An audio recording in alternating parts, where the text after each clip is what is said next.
We love hip hop.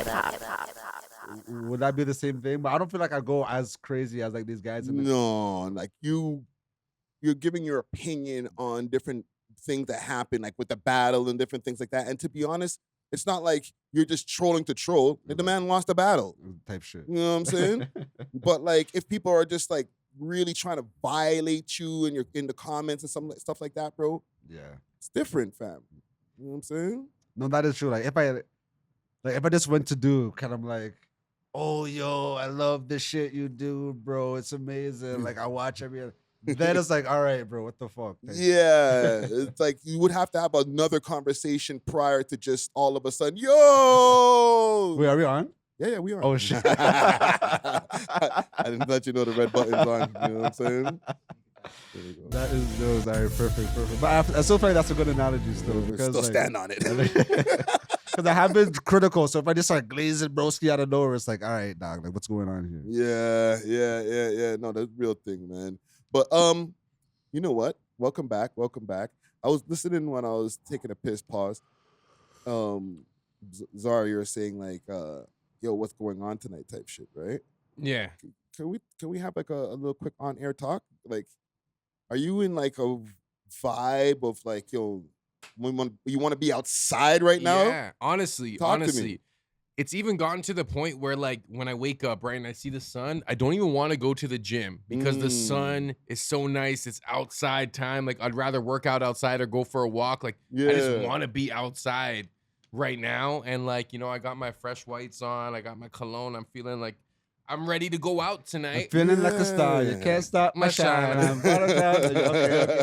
I'm solo. I'm riding solo. No, because even the other day when we were like, yo, what y'all up to tonight? And I was like, what's up with this guy? The man's like down to roll, bro. I know, and like it's only because we have a small window of opportunity in the city where like, okay, it's outside weather, you can go out, like, you know, people are outside, but Wednesday nights, like, what is there to do? Like, I feel like we film on like the days where things are not popping outside. Like, you know, Wednesdays and I mean Sundays, what's that spot? That apartment? Yeah. That is it still popping on Sundays? I think so. What's popping on a Wednesday? I don't know. I just want to be outside. And yo, I don't even drink. Like when I go outside, like I'm not even drinking like that. So like I just want to like hear some good music, be around some vibes, like network, like yeah. You guys need to go. Well, it's too bad that like you guys weren't like back in my day, right? Yo, there was a club going on every single night, fam. Especially like when Richmond Street and Adelaide Street used to have all clubs going on. There was always something going on. Like even the old heads know, like Crocodile Rock was the cougar spot. I feel like every time I drove past that place, it was like open. I still feel like it's like that, you know, because like I've been outside, you know what I mean? Like even after the pod last night, I went straight to Juve in Spring after Sunday, you know what I mean? That was super crazy. Monday, we'll talk about this when we do our recaps, but Monday I was outside. Wednesday, I just feel like you just have to look for different spots, and there's so much like different pockets in Toronto where like you have like your EDM, your dance scene, you have like your dancehall scene, you have like your rap poetry type thing. So I think Afrobeat scene. Yeah, the Afrobeats as well. So I feel like it kind of depends on what you're looking for. Yeah, you know. Yeah. I feel like you're kind of just looking for like a hot spot. That, like a good vibe, like cool people, good music. It could be any genre, but I know what you mean, and it's also like different parts of the city. Like you have the West End, then you have North York, you have like Scarborough, downtown. Like I'm thinking because we're downtown pretty much, not to air us out, but no, it's cool. People know we downtown. Yeah, so I'm like, what's popping on a Wednesday downtown? Common Gang Strong. You know what? I don't know. I've been seeing the demographic. We have a little bit of an older demographic. They might be like, I don't know. Because I know Thursday, like for me, what I would do, I'll do like a good vibes if I need like a Thursday, you know what I mean? Tuesday, I remember there was something popping on Tuesdays, but you're right. Wednesday, I'm not sure. Yeah, Wednesday is like an awkward day, but I feel like that'd be a good day for a good vibe, you know? But everyone's kind of outside right now, low key. I used to go to a place called Limelight on a Wednesday night. It was right at the corner of Adelaide and Duncan Street. It was 3-floor club. This is like when like house music used to be running the place in Toronto. It's always ran the place, but more underground and like mainstream clubs. that's what I was talking about for those like 5 or 7 days a week. It was all house music clubs I was going to. But Wednesday night, 3 floors. Top floors, jungle. Second floors, like disco house. Main floor, when you walk in, it's just like whatever type of freaking EDM type shit. It was a vibe, fam. And ram-packed. Like, we could pack 3 floors on a Wednesday night. But I'm also thinking, like, I don't know. I feel like it's better to do, like, a kickback type vibe during the week, you know, because, like, to go out, like, it's going to take, like, you know, you have to spend bread, da-da-da. Yeah, I'm not trying to break the bank or get you know a bottle. what I mean? Yeah. But, like, if we were to just invite some shotties to the crib, you know what I mean, have, like, a kickback, you know, like, you could probably spend $50 and have the same amount of fun, probably even more than, like, if you, like, went to the bar and tried to, like, scoop a shotty off the street type shit, you know? No, yeah, I hear that. I think my goal, if I do end up going out tonight, is just hearing the music. Like, I just like hearing what DJs are playing, you know? Like, I like to see what's popping, you know, networking, seeing if, you know, you see people that you know. Like, usually you'll run into, like, at least a couple people, especially, like, in our circles and stuff. But you know what I usually do? It's kind of funny, but my other homie does this too, is we look on DJ Snoopy's Snapchat. And usually, you know, because Snoopy will have like a poster, but usually you got to go through bare of his like gig snaps, you know? And then you'll see a one poster.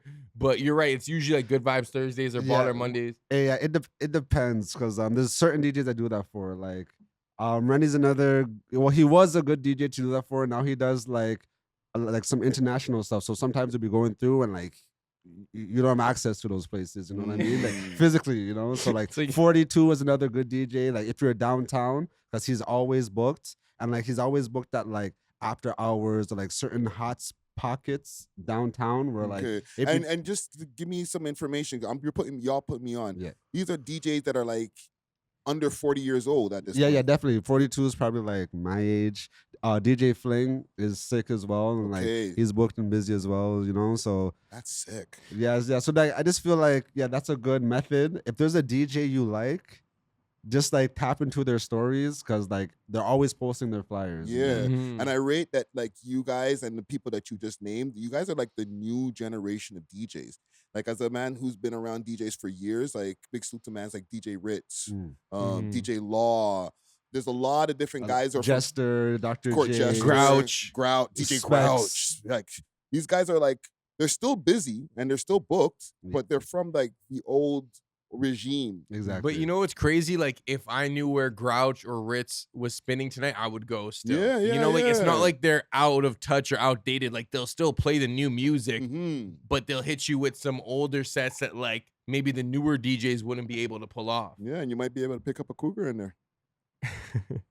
Shout out to Cougs. Yeah, but you guys are the ones who are not attracting the cougars. You're attracting the young 20-somethings. Both. We're at this age, like No, I'm not saying you're attracted to where you guys. I'm saying when you guys go play. Exactly. You're usually booked to do something where you're seeing a bunch of young 20-somethings. Yeah. Right.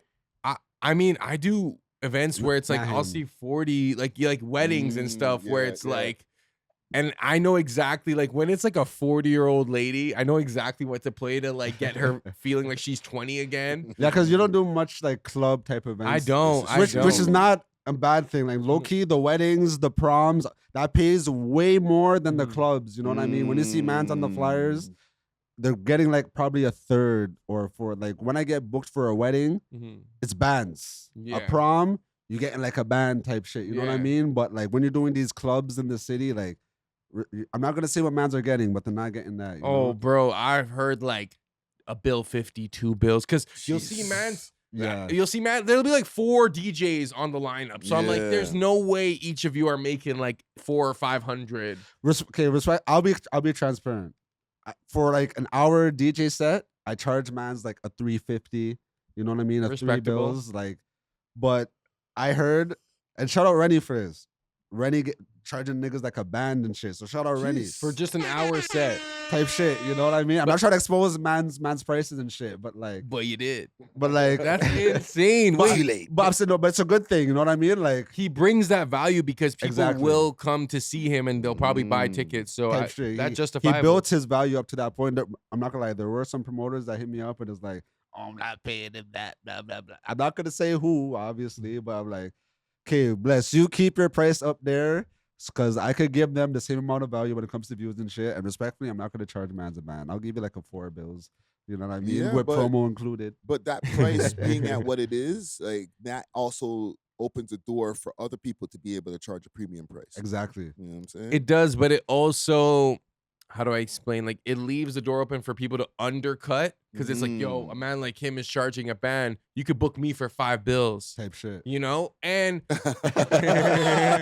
Yeah, have you seen the influx of flyers on my page? Yeah, you guys keep raising your prices. This guy undercutting everyone. He's like, yo, they're charging you this?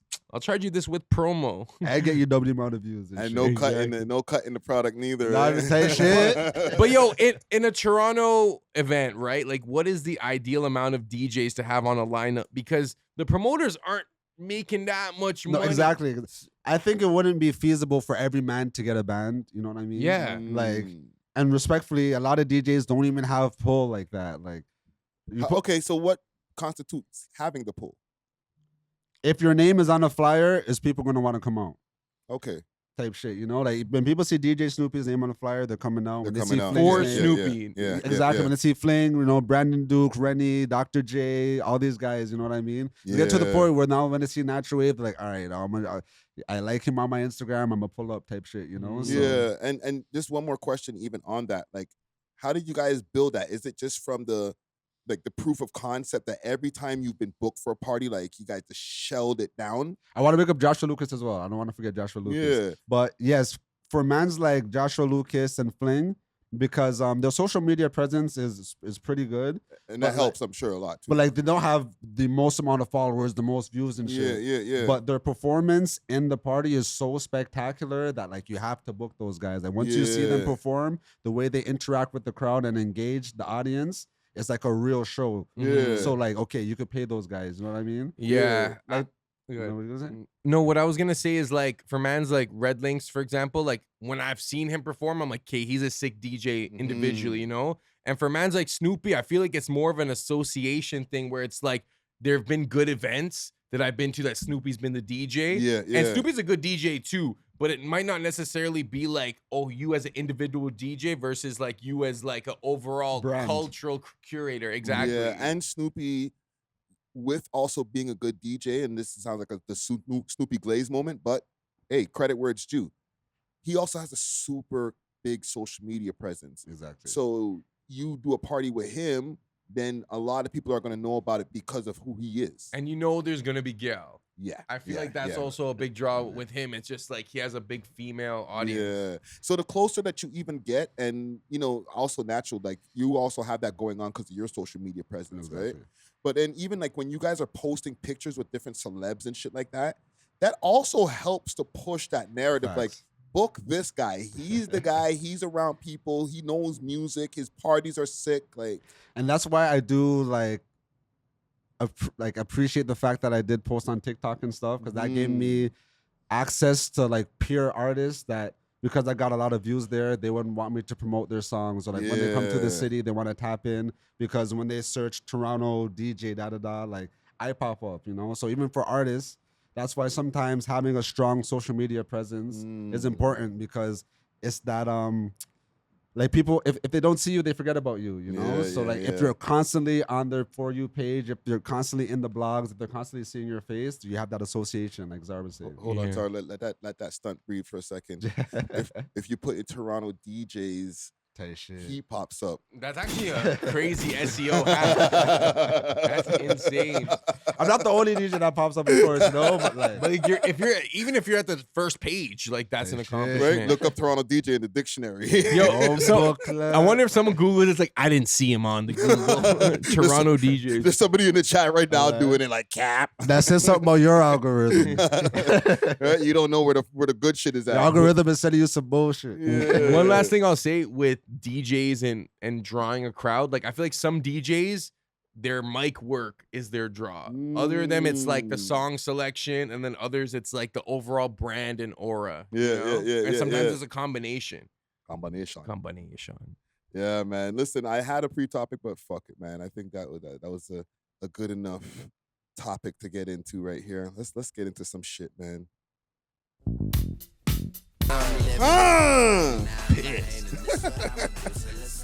That's some freaking empowering lyrics right there. Oh yeah, that's right. I think I was like grade 10 or grade 11 making that my Facebook profile caption. Like, oh yeah, that's right. I'm doing me. I'm like, doing what? Going to second period English? Like, making sure you get to class on time. I'm doing me English literacy test. Oh man. Oh, good times, man. Good times. Let's get into it, man. We are Bach is the world's most smoked out podcast. We love hip hop. I'm your host of the most toast, Friday Ricky Dread, aka DJ Not a DJ Rick, aka Podcast Poppy, aka 100 Blunts to the Head, aka 100 AKAs. We back at it over here. We Love Hip Hop Studios, episode 690. Jeez. All right, we're on the road to 700. Okay, we got back in the building, Mr. Outsideness himself. You might see him nursing a drink at the local function, looking for a good time. You might see him on your social media screens, running up the views. Okay, we have our political expert himself, DJ Czar in the motherfucking building. Let's go, man. Yes, sir. Yes, sir. DJ Czar, a.k.a. Burrow Sound, a.k.a. Young Shawarma, a.k.a. Cheeseburger, a.k.a. The Ruiner, a.k.a. Zarly Kirk, a.k.a. Dapper Dan, a.k.a. Blueberry Terry, back at it like a crack addict. Where are these names coming from? It'll just be like one thing, and I'll just make a nickname for it. Like the other day, I had a bunch of blueberries. The Blueberry Terry. Blueberry Terry now, man. Yeah, man. You gotta keep up, bro.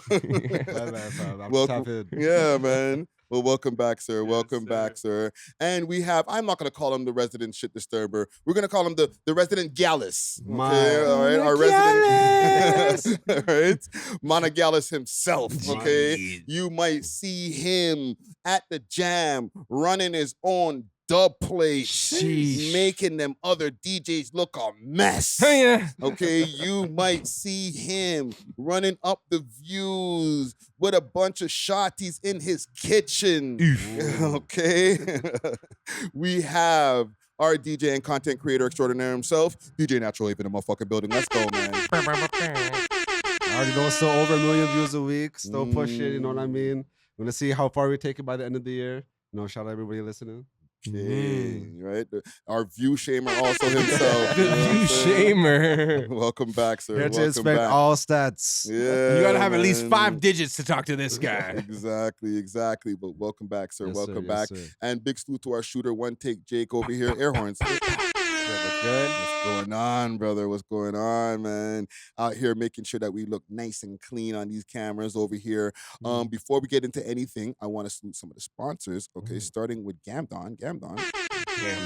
Okay, join 16 million players who know where the real action is. Gamdon delivers elite odds that the big name books can't touch. They got 15% rake backs on your first week and lightning fast crypto withdrawals. And you can live stream all the action while you win. Right now they have like a big thing going on in Monaco, like a big Gamdon festival with like neon and like 50 Cent's gonna be performing and Lil Baby and all that. Like, maybe next time I'll get it, get the invite for the gang. But like, big salute to Gamdon. And yeah, I'm also, let me just double check. You don't have to put this on the screen here, Jake. Let me just double check on my bet here. I got a bet too.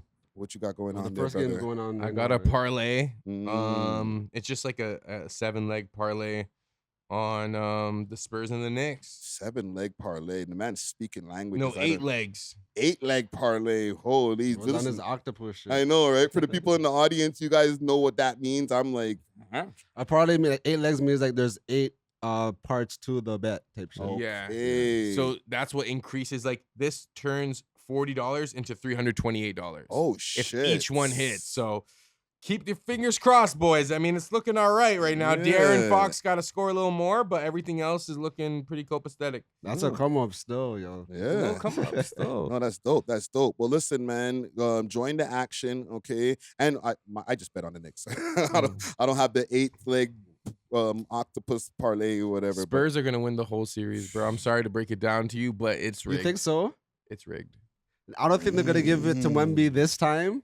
I feel like they're gonna let New York take it, you know, just for like for New York to have their moment. Yeah. And then starting next year, it's gonna be Wemby's league. Yeah. I think so. I think they're kind of over Shea Gilgeous-Alexander as the face of the league. He was a nonchalant superstar, and Wemby is this like emotional European superstar, once in a lifetime talent. Yeah. Sorry, before we get to the rest of the sponsors, I feel like as Canadians, we kind of let Shea down. 100%. Yeah. Because, bro, the man was MVP 2 years in a row. Literally, like, one of the best players in the NBA. Smoking niggas. The man got to the Western Conference Finals with, like, most of his man them injured. Carried his team on his back. Game 7, the man's going crazy. And, like, when I go in the city, I don't see no Shea jerseys. I don't really see man them, like, repping him. Like, he's not from here. Like, you know why? He's from Hamilton.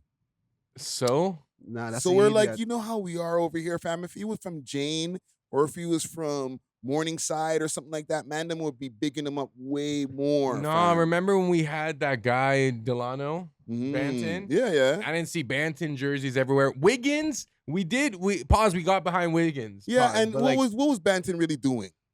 He's just being a light skin from Toronto. No, but like, what was like? He wasn't really killing it on the court. Like SGA is killing it. What about Corey Joseph? We got pause. We were supporting Corey. Yeah, Corey Joseph, and I think he's from Pickering. But I feel like we didn't support him until he won that ring. Yeah, before that, it was just like, yo, that's just Corey Joseph. Yeah, see, Toronto's weird, bro. But do you remember when Steve Nash was MVP? Everyone supported Steve Nash, but he's from BC. Yeah, he's not even from So it's kind of like, yeah. I feel like SGA is just like too local. Yeah. Where like the man them are just like, yo, like I know mans that know him type. You know whose fault that is? Tristan Thompson. Really? Yeah. Fucked up the name of the Toronto mans, yo. Niggas can't root for this nigga and he's gonna go embarrass us later on. But man them weren't like supporting Tristan Thompson like that. Yeah, and I don't think he embarrassed us. Like, I think he made the man them look sick. He's like, yo, like, oh, yo, the GTA mans are wicked, fam. You see how they're dealing with the Kardashians, bro. Yo, you bred a Kardashian. Yeah, but they kind of put a fuckboy kind of like thing on the Toronto mans. You know what I'm saying? But how come who's that? How come Ja Morant could be waving straps and all this next crazy shit, and mans are like fending him? That's gangster. And we have someone that is actually like marketable, professional, like pod like looks good, could get the girl them and shit. You know what I mean? Like, I feel like he should be more relatable to us. You gotta have better stats. Even what's his name, Dylan Brooks? Yeah. I mean, I know him and Drake have a tumultuous light skin versus light skin, same girl kind of situation. Same girl. Same girl. But I feel like, he relates to the Toronto man. Yeah. I feel he's from Saga. Is he? I know he's Scotian and from New Brunswick too, but I think he grew up in the GTA. I might be wrong. Well, listen, salutes. One last thing. I was gonna say, speaking of related to Toronto mans, shout out Exotic Hot Pots. Oh no! Before we get to that, Yeah, still salute to Gamdon.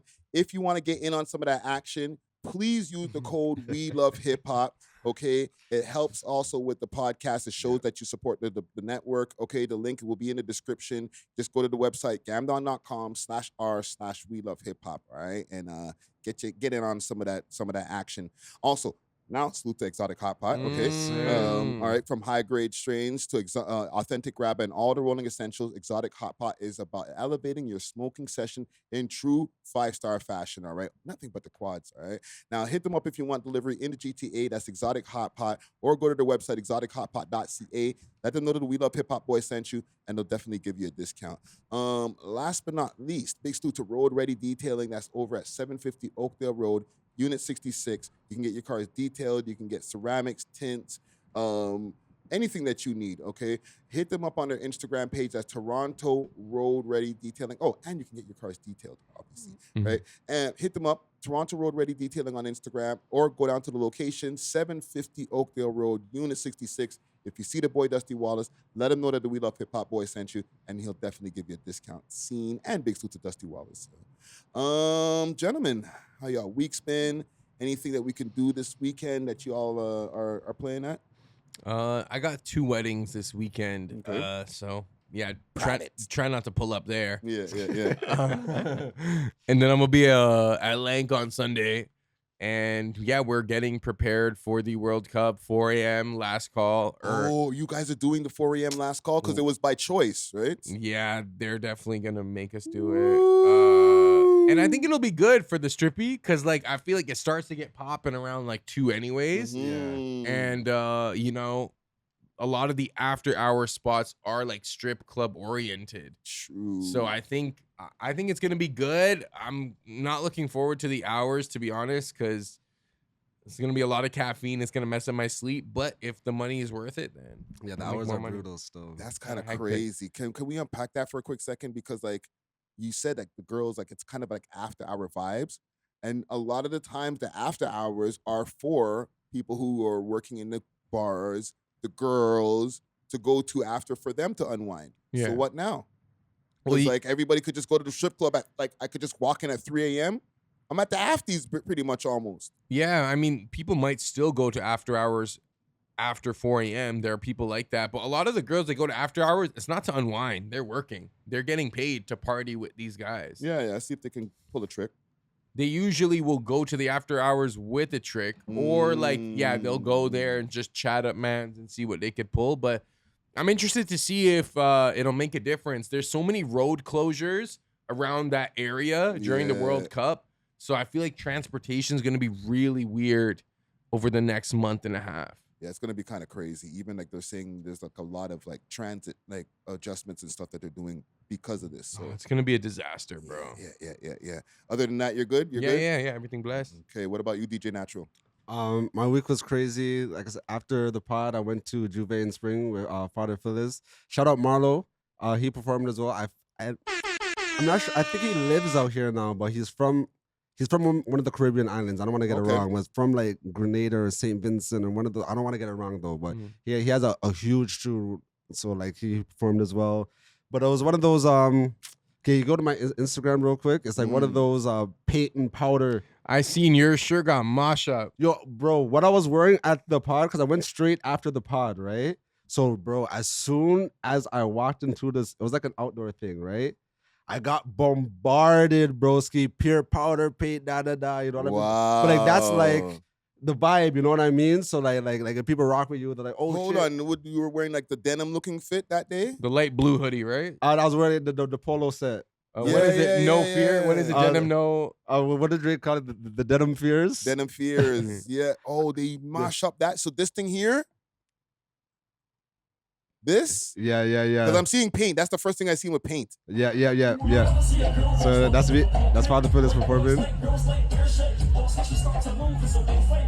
But yeah, so bro, you had pink paint all over you, fam. Bro, pink, green, everything. But to be honest, I had that set for a couple years now. You know what I mean? So like, I wasn't really like trying to sport that nowhere. You know what I mean? So like, I wasn't too cheesed that happened. How about your kicks? Did you wear whatever kicks? Yeah, the kicks I was wearing, like they were fresh kicks, but it was okay. There was like a TikTok trend that went viral. There was like these Walmart running shoes that looked like the Balenciagas. You know what I mean? So it went viral. Where man's like, yo, you could cop these for $30, and they're actually super fresh. You know, Drizzy. So I have like 3 pairs of those. You know what I mean? Drizzy, yeah. He's giving you ammo. Bro got the Georges, the Walmart Georges. No, that's not even ammo. Because when the man was trying to like pause, he was trying to flex his fits on me. I'm like, yo, bro, you're like a 100 millionaire. You know what I mean? Like, whatever you drop, the man's like, oh, this is some rare Jordans 2010. But I'm like, yo, you were like already set them times. You know? Don't worry about it, fam. Just go on with the Walmart kicks.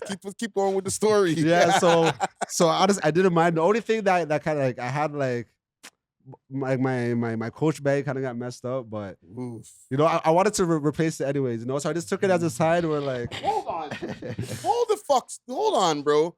Everything that gets like this paint, once it touches your fit's a wrap. To be honest, most of it came out like I washed it, like just because like you wash your clothes, you know what I mean? Like I wasn't expecting to come out, but like most of it came out and stuff. Okay. It was just like the white that gets mashed up, you know? No, because brother, like you're going to a party and then people are just gonna fuck up your clothes, bro. But people, they intentionally wear like bummy fits. Okay. Like low-key, I was the only man in there like rocking polo and shit. You know what I mean? Like, but I wasn't trying to flex. It's like, is this because I was coming from here? You know, I didn't want to pull up here looking bummy, you know what I mean? But I also did a lot Yeah. of, so I found a good medium. So that was fine. The next day, Monday, shout out Calypso Hut. They had like a content creator media day, you know, so they invited like enough content creators from the city because they have like a boat party coming up June 20th Okay. or whatever. So they wanted to get like peer like media for it. So, okay, when I pull up, I'm expecting to see like enough mans and enough gal, you know what I mean? Bro, there was probably like 50 shotties and like 4 What? You're at a music video. Yo, dog, I'm like, isn't that more content creators in the city than this? But I'm bagging it. I'm like, okay, the only other mans is like the DJs that's there to spin. You know what I mean? And then like, it's just me and like one other guy content creator. But it's not pure Caribbean content creators. Shout out Kwame Justin. Yeah. No, he's a good one. But like, and I think Yadi, he's a good one as well. But it's not pure them, you know? So, yo, it's like heaven, dog. I'm there running around having a time. And like, because there's such a scarcity of man, like, yo, the girl them, you know what I mean? So I'm just running I got a lot of content done. I got a lot of content. I thought you were about to say I got a lot of numbers. I was just going to say I got a lot of content. Can I talk about the drop I got? Okay, yeah, go for it. Okay, so this was Monday night. So I'm working at Lank. And, My bad. okay, I was like, yo, you trying to make this dramatic? So I used to work at Queen Street Warehouse, you know, so I still know a couple people there. So I get a message. It's like, yo, your friend's here. And I'm like, which friend, you know? It's like, oh, the one you do content with. I'm like, oh, Natural? I'm like, oh, he's probably there with a gal. Natural. She goes, he's here with 4.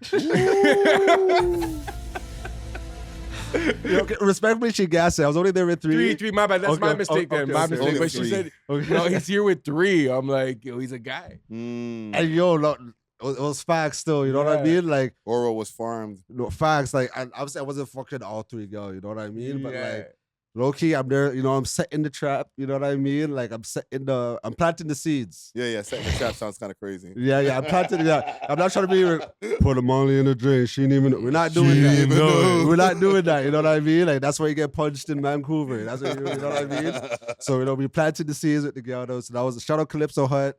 Pure content on the way. I already dropped pure content. And then this weekend, Juve in June. So it's gonna be Juve in spring was like the warm up type shit, you know. Okay. So it's gonna be another one of those paint powder type things, but it's gonna be crazy.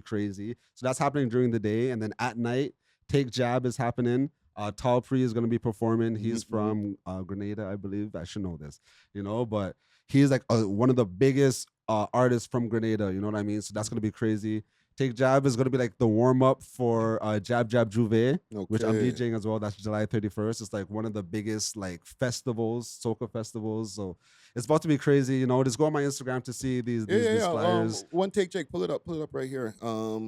This is all your events that you got going on. Oh yeah, type shit. Okay. Oh shit. How could I forget Friday? Bashment and Bacchanal is happening on Friday as well. You know, so that's going to be happening downtown. So yeah. Wait, June 7th, is that Sunday? Yes. And then Apartment 200. Yo, my bad. Too many things is happening. I'm all booked and busy. I'm all forgetting sold out dates. Type shit. June 14th, June 20th, June 20th. Double booked on June. Boom, book. It's be active, you know? Wow. So, like, a lot of people, you know, like, their live streams are losing viewers and shit. You know what I mean? A lot of people are losing their channels. A lot of people are losing their jobs, bro. Like, security, you know what I mean? Like, security, like, Ebro, Laura Styles type shit. I didn't think that could happen in Toronto. No. You know what I mean? So I just have to, like, thank my God every day that for abundance, you know what I mean? Because a lot of these industry guys, they look down on the independent creators. Oh, you're there making money on YouTube? What, you're a meta Facebook creator? That, like, you know what I mean? They look down on the independent guys, but they don't realize that, yo, you could lose that job just as quick. You know what I mean? So if you don't have your own shit going in, keep going. Type shit. So right now we just want to big up Ja for abundance. Amen. I want to big up Ja for a beautiful bank account. I paid my rent the other day, you know what I mean? And I was still able to go out with the girl there. Like, you know, like, I remember when I couldn't do that. I'd have to pay half on the rent and tell the landlord, like, yo, I got you next payday type. You know what I mean? Rastafari. Oh, praise to the Most Noodles in the packet and shit. You know what I mean? Like, and now I have shatis in the kitchen. That's it. Like, bro. Jesus. Hold on, I got another one for you. Type shit. Yo, Friday knows, bro. I got you, brother. I got you. It's a spiritual pod today. Volume.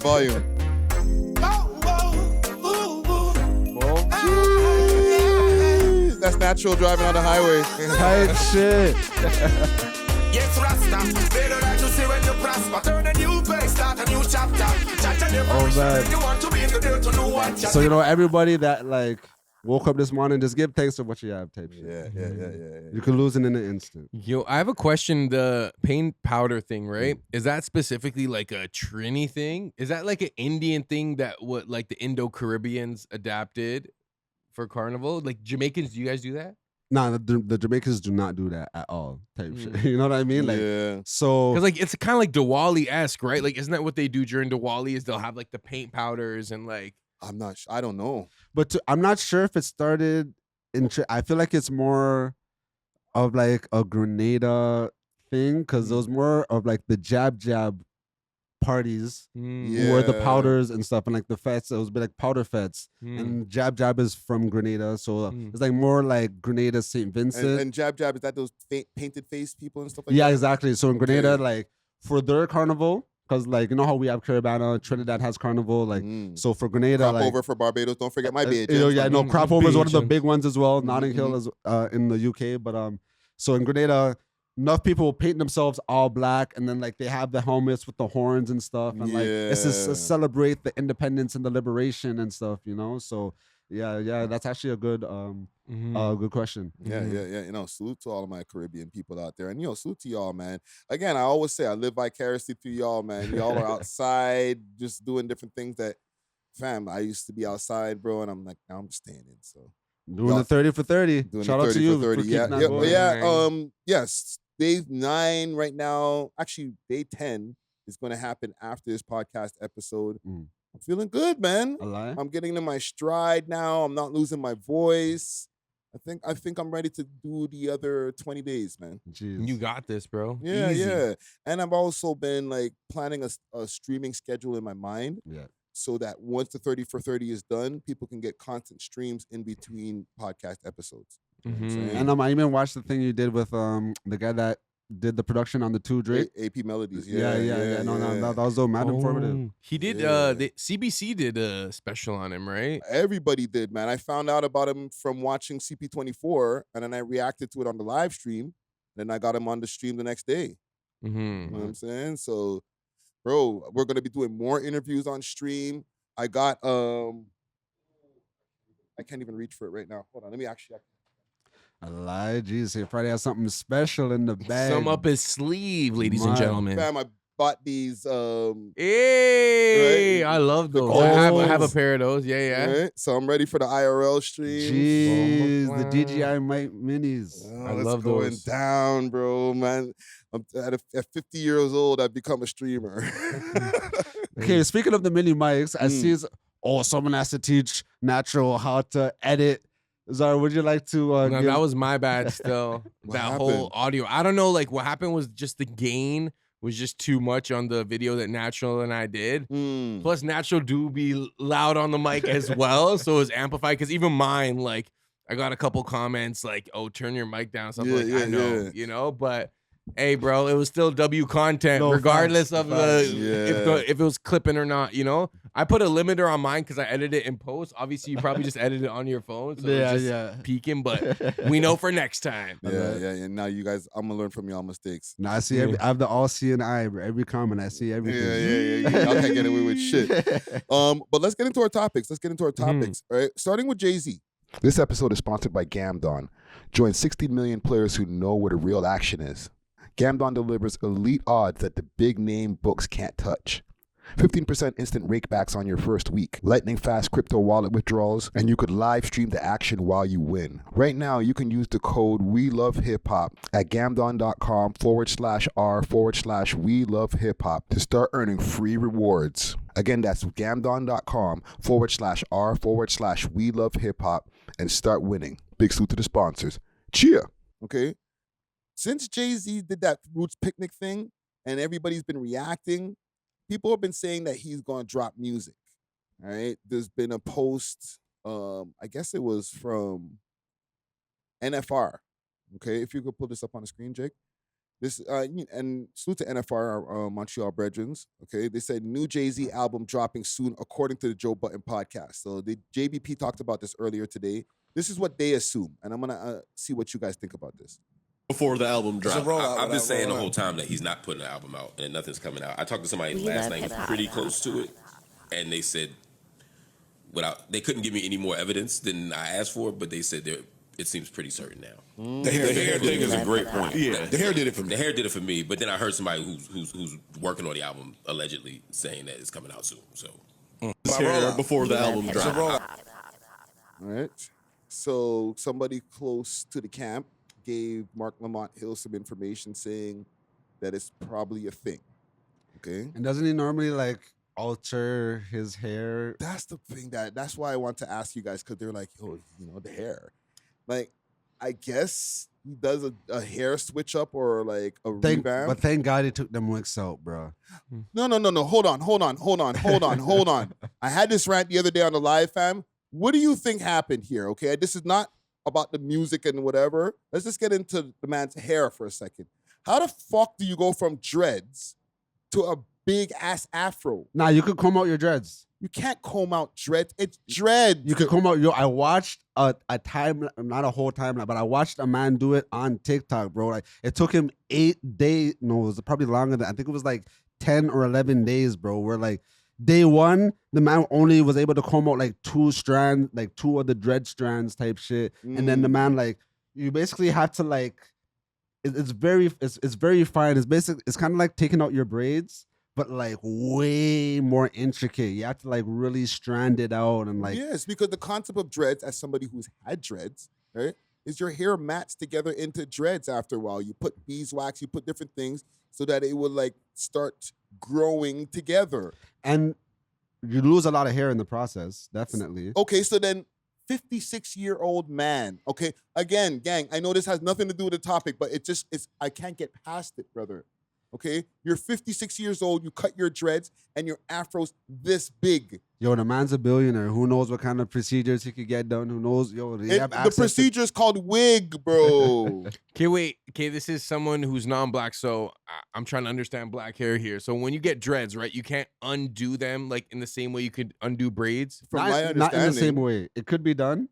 Yeah. But just not in the same way. It takes like 1,000 times longer, bro. This must be like a 2020 type process. Yeah, because back in the days we couldn't do that. No, because like people just didn't have the patience to do it. Like now, like people don't work jobs as much as they used to. You know what I mean? Like, so this is like a content creator that like he just does like different stuff. You know what I mean? So yeah. So Jay-Z, who isn't always in the limelight, could have easily but that interview he recently did. He had dreads. He had dreads. So Yes. and that was what, within the last 2 weeks or so, 3 weeks? Something like that. but that's probably done like a month ago. Pre-recorded. So you think he would have had enough time to manually kind of undread it? If his hair is real, but I don't know if his hair is real. He's like that. 56. You don't get more hair as you get older, you get less. Respectfully, if Drake has fake hair, then who you swear? No, you ain't got no fake hair. I don't know where you hear this shit from. Drake has fake hair? just beer theories online. What do you think? You don't see theories online where people say he has sex. I don't. I'm bald, bro. Whenever I see things about hair, I just look the other way. You chewed out. I'm like, yeah, this ain't for me. I am no one to judge anyone. I don't know. Maybe I've tapped into more hair pages than you guys. Yeah, your algorithm probably shows you like hair stuff. Like mine doesn't. But like the Drake hair theory is crazy. Because I remember when he randomly popped out with braids or whatever, and people were like, "Yo, this was like mad quick." Because I think like he trimmed his hair at a point.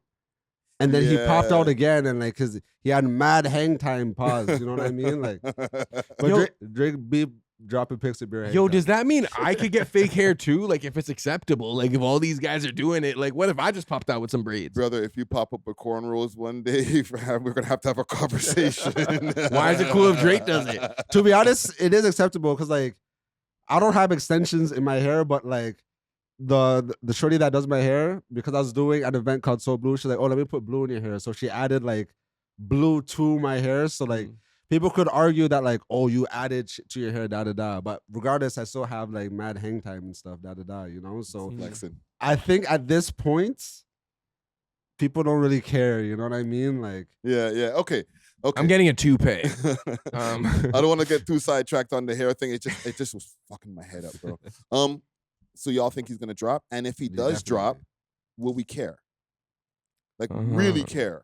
I think it depends on the direction he takes the album, because he's already tried to give us like the big bro rich wisdom of like, this is how you invest and buy the hood and stuff. Yeah, so yeah. it's that was like, one of my favorite Jay-Z albums. really The 444? Yeah. He had some. I mean, Story of OJ is a great song, and Yeah. like the music video and everything. And he tried to do the collab with album with Beyonce, LA. Yeah. I didn't really peep that, bro. I'm not really. Yeah, on that wasn't. It's for just me. like, Yeah. how much more game can he give us that like he hasn't already said? So my guess is that he's probably just gonna address culturally relevant issues. And he can give more game. He hasn't been rapping since 444, which is a long time ago. What's he gonna say? Like, stop doing them TikToks, No, invest in them stocks. Like, But hold on, bro, because like Clips dropped the album last year, which was actually a phenomenal album. Amazing. You know, it was like anticipated because it's been a while, and like they had shit to talk about, personal to them. You know, so Yeah, they got back together. exactly. So I feel like if he just makes good music, personal to him, relevant to his demographic, like don't try to get the 20-year-old niggas. You know what I mean? But like the Fridays, the Naturals, the Czars, you could get us on board. yeah.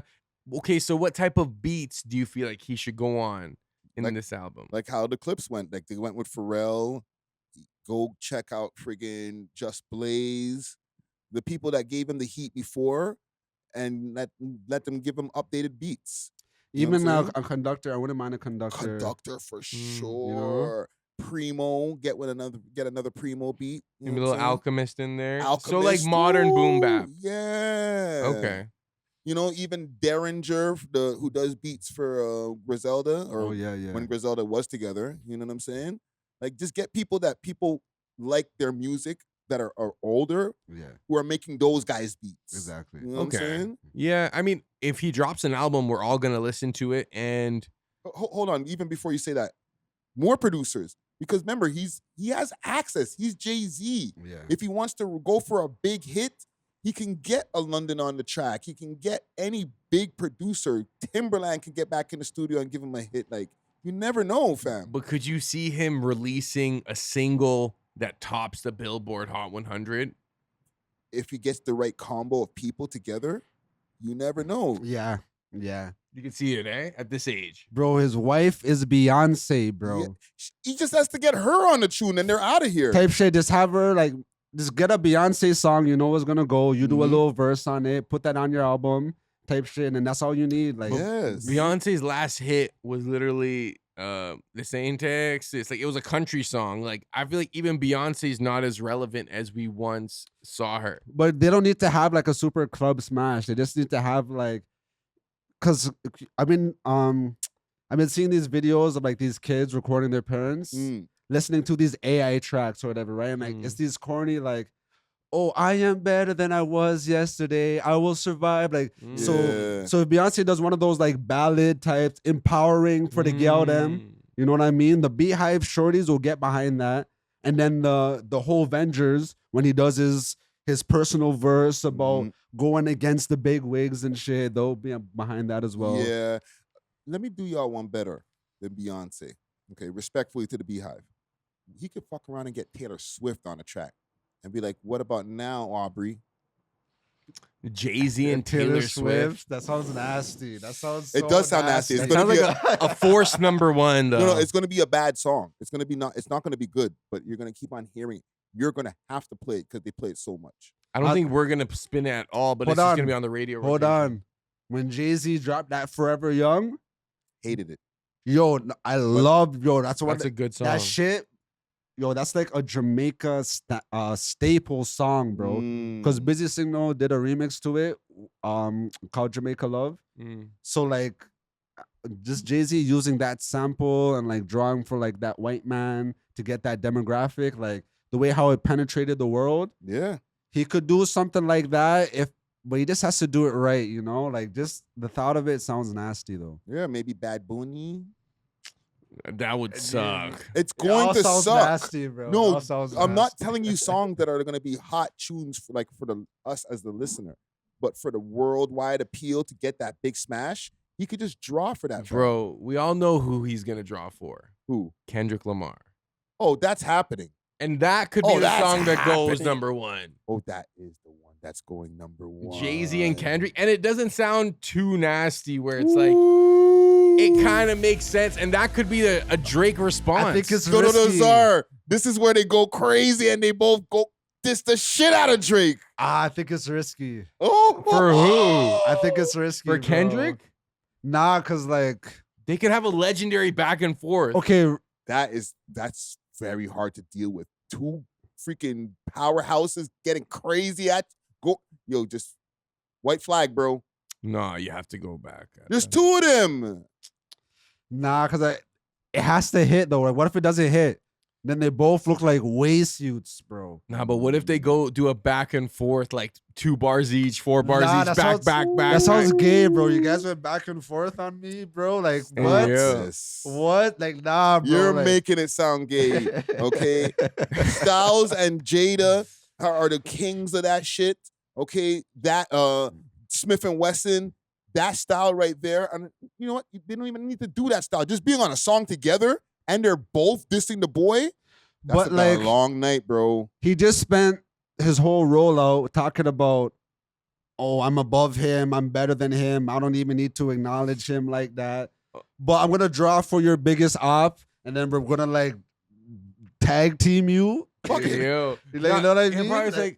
He'll probably mention that, like, even though he's not doing the dissing, he brought Kendrick Lamar in. Like, you know, it's like, I ain't gonna diss you, but A.W.O.L. And That's he right, called- Jay. That's right, Jay. Like, Right? Nah, I yeah, don't like yeah, it. boy. I don't like it, bro. And then he hits him with some PDF bars again. I don't like it. I don't like it. Bro, I don't think like optically that's good. I don't know. I feel like that's a super L, optically, so that's you a lot. know?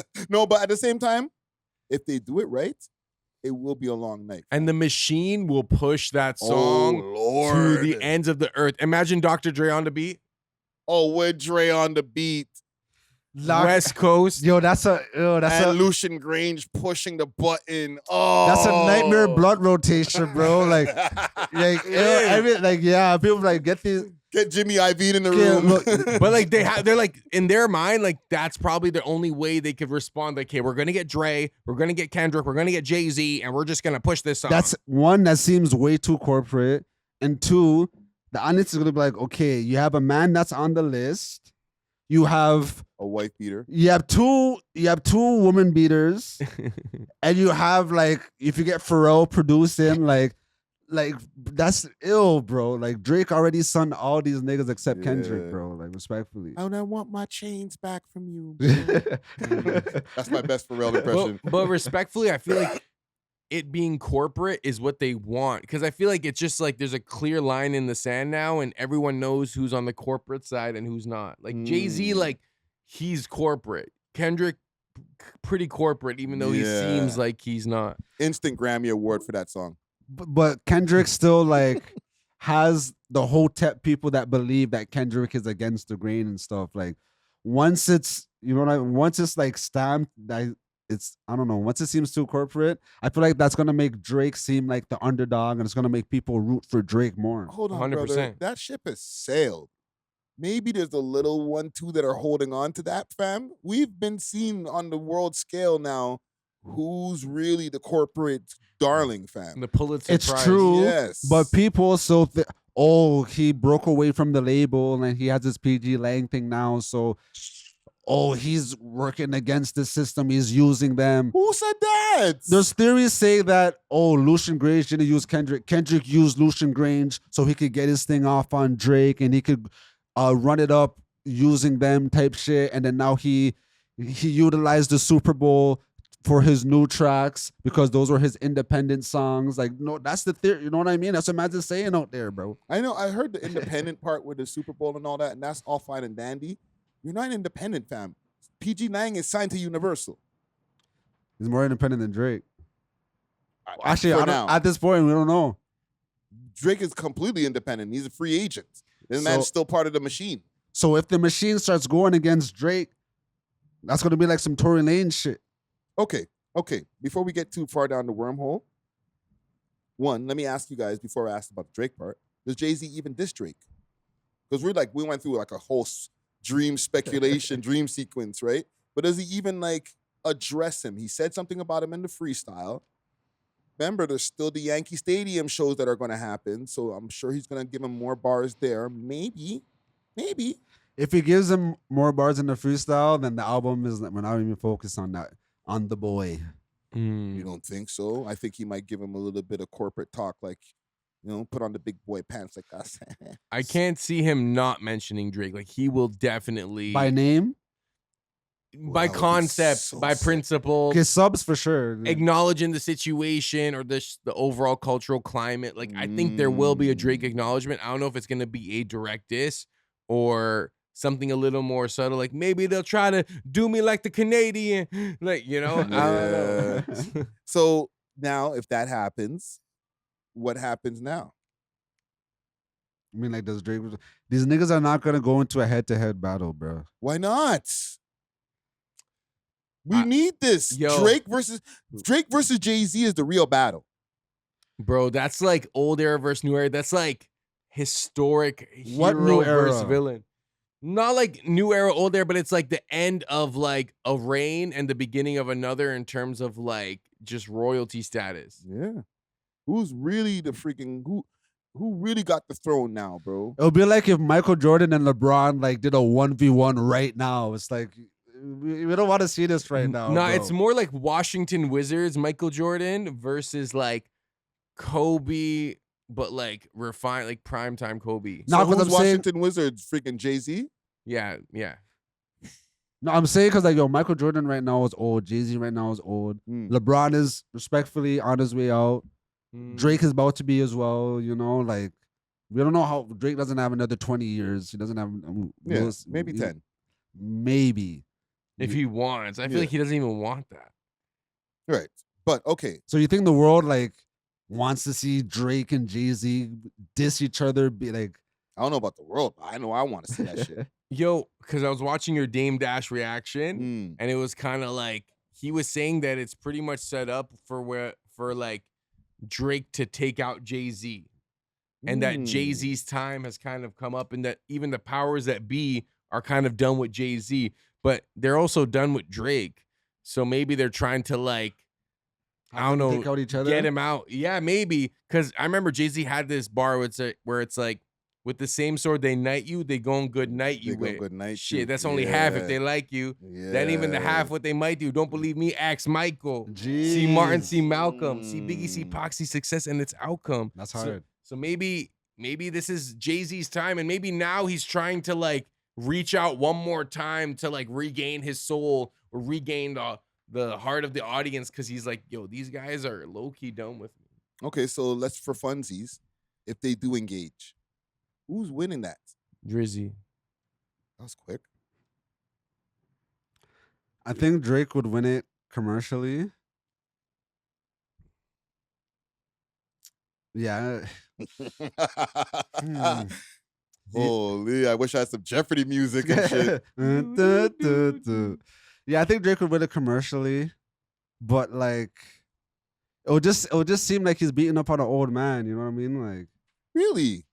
You guys really think? And listen, I agree that between Jay-Z and Drake, maybe Drake is slightly at this point the better rapper, and that might be blasphemous to say, but that's only like slightly, fam. Jay-Z is amazingly gifted, fam. Even this freestyle, now that you really got to hear the breakdowns of it, Like, that was amazing, bro. And it's also not like sports where in athletic endeavors, yeah, like you're beating up on an old guy who's like physically not there. Yeah. But even when MGK went at Eminem, no one saw it as like, oh, you're going at the old guy. Yeah, and he kind of smoked him up. He did. Nah, Eminem wasn't like 60 years old.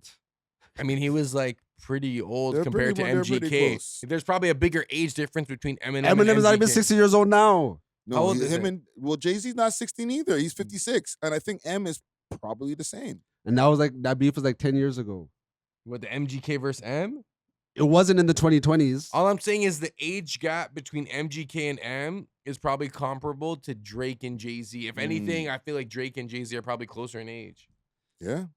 No, I just mean like at that point, Eminem was so at a point where people were looking at him as like a guy, you know? Like if Eminem got into a rap beef right now, he'll look like the old dude type shit with the cane. Like, Nah, he just dropped an album maybe like 2-3 years ago, what was that Houdini album? And he was rapping at a high level. Even though I'm not really fond of the tunes like that, but like I heard some of them and he's Mazur Roast, and like the song that went crazy, the Rap God song, it only went viral because Mazur roasting him on it. Like, was that from the Houdini album? No, that was like 10 years ago. Yeah, Houdini. It was and a at song that point, called Mazur Houdini. looking at him as the old guy. Like, it's like, what the fuck you he doing? had that song nigga? Abracadabra. That's They what were it was. roasting him on it. The But youths it- were cooking him. They weren't like, Yeah. oh, yo, this is on my top 10. They're like, oh, shit, like this guy's still dropping gibberish. Like, Unk is washed. Yeah, so I don't think Jay-Z could win in the culture like that. Because even if he's dropping like amazing shit, you're gonna have a percentage of people who are like, Unk is washed. Yeah, it's kind of a lose-lose. Because Yeah. people already say that about Drake now, like the youngins, that he's Unk status. But like with Jay-Z, like you're certified Unk. Yeah, grandpa. Yeah, Drake is kind of like Drake he's is the still cool relevant. uncle, you know what I mean? Like Yeah. that Janice STFU that's going up, you know what I mean? Like I'm hearing that when I'm out type shit. Yeah. Even his dancehall tracks, like yo, that new bestie is going crazy. The true bestie as well. Like some of those songs is actually going up for the different demographics. You know, I don't really see Jay-Z dropping something where like the 20-year-olds is like twerking to. Definitely not. But we don't have the proof because he hasn't been around this whole time. Like Jay-Z actually took a long hiatus. Bro, but the Drake man never dropped 3 did. albums in like the past 10 years. What was the last Jay-Z song that you could drop during a set where girls would twerk to it? The twerk to it, that's crazy. Like That's more for like the rapper Future hands. song? What are you talking about? Took Big- the roof off the Maybach. Like that was his attempt. No girls Nah. are twerking. 'Cause Maybe the a big couple pimpin', girls. nigga. Yeah, that's the only thing I could think of. Were girls even twerking back then, or they were just booty Nah, popping? y'all were twerking, bro. But was it called twerking back then? I don't think so. I don't even think That so. was low key like even when you watch certain 90s sitcom and stuff, they'd be like, "Oh, bitch, twerk some." Oh, Oh yeah, it was called. but it just twerking. wasn't as rampant. Yeah. You know, And maybe brush your shoulders off. Girls ain't girls girls were ain't twerking twerking. the dirt Yeah, off but- your shoulders, yeah. bro. he was lucky that he had man them that wanted his tunes to ring off. You know what I Yeah. mean? Like, It's bare rapper hand shit to his shit, bro. yeah. But after the 2010s, like man them weren't really like. They want to hear more gunman tunes. You know what I mean? If they want to hear a nigga rapping, it's on some like street shit. You know, like Don't tell me about investments that I didn't make. back in the day, Lupe Fiasco Kick Push could play in the club. Like the Clips dropped an amazing album, and none of those tunes rang off in the club. Yeah, no, that's kind of crazy. You said, Kick Push, a song about skateboarding could like ring off in the You know? club. I was gonna say maybe Crazy in Love was his like you could run that today and like girls might shake their eyes. And that's not his. yeah, That's what I'm saying. He needs Beyonce on that That's album. Beyonce. That's Beyonce. So you guys are saying like Drake by a landslide. If they engage, that's Drake's just taking it. On paper, yeah, but Drake has proven to like have horrible war strategies. His record is not that great. You know what I mean? So I feel like He's 1-2. he'll just say like some dumb shit. Where like there's obvious disses you could cook him at, and he'll just say like some dumb shit. Wait, he's only 1 and 2?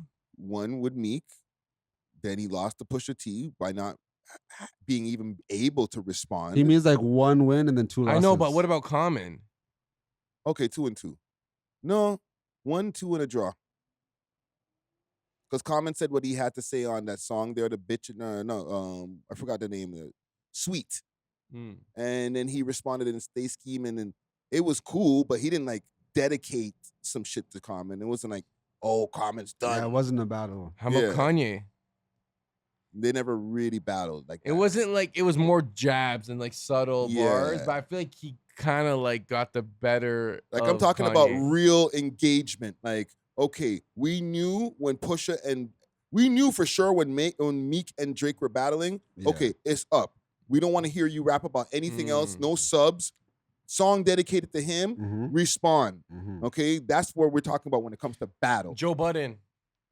But Joe Budden did like have like a 6 minute, couple 6 minute. No, that was a one-sided battle. Yeah, bro. he battled himself, fam. He just kept on rapping at him. The man gave him like, I'm pumping up. And he won with that. You know the meme where the man is yelling at the brick wall type shit? Yeah. Like, that's what Joe Budden was doing. It wasn't a battle because Drake didn't respond back with a Joe Budden song. Well, now he has Janice STFU, unless that's about Sauce Walka.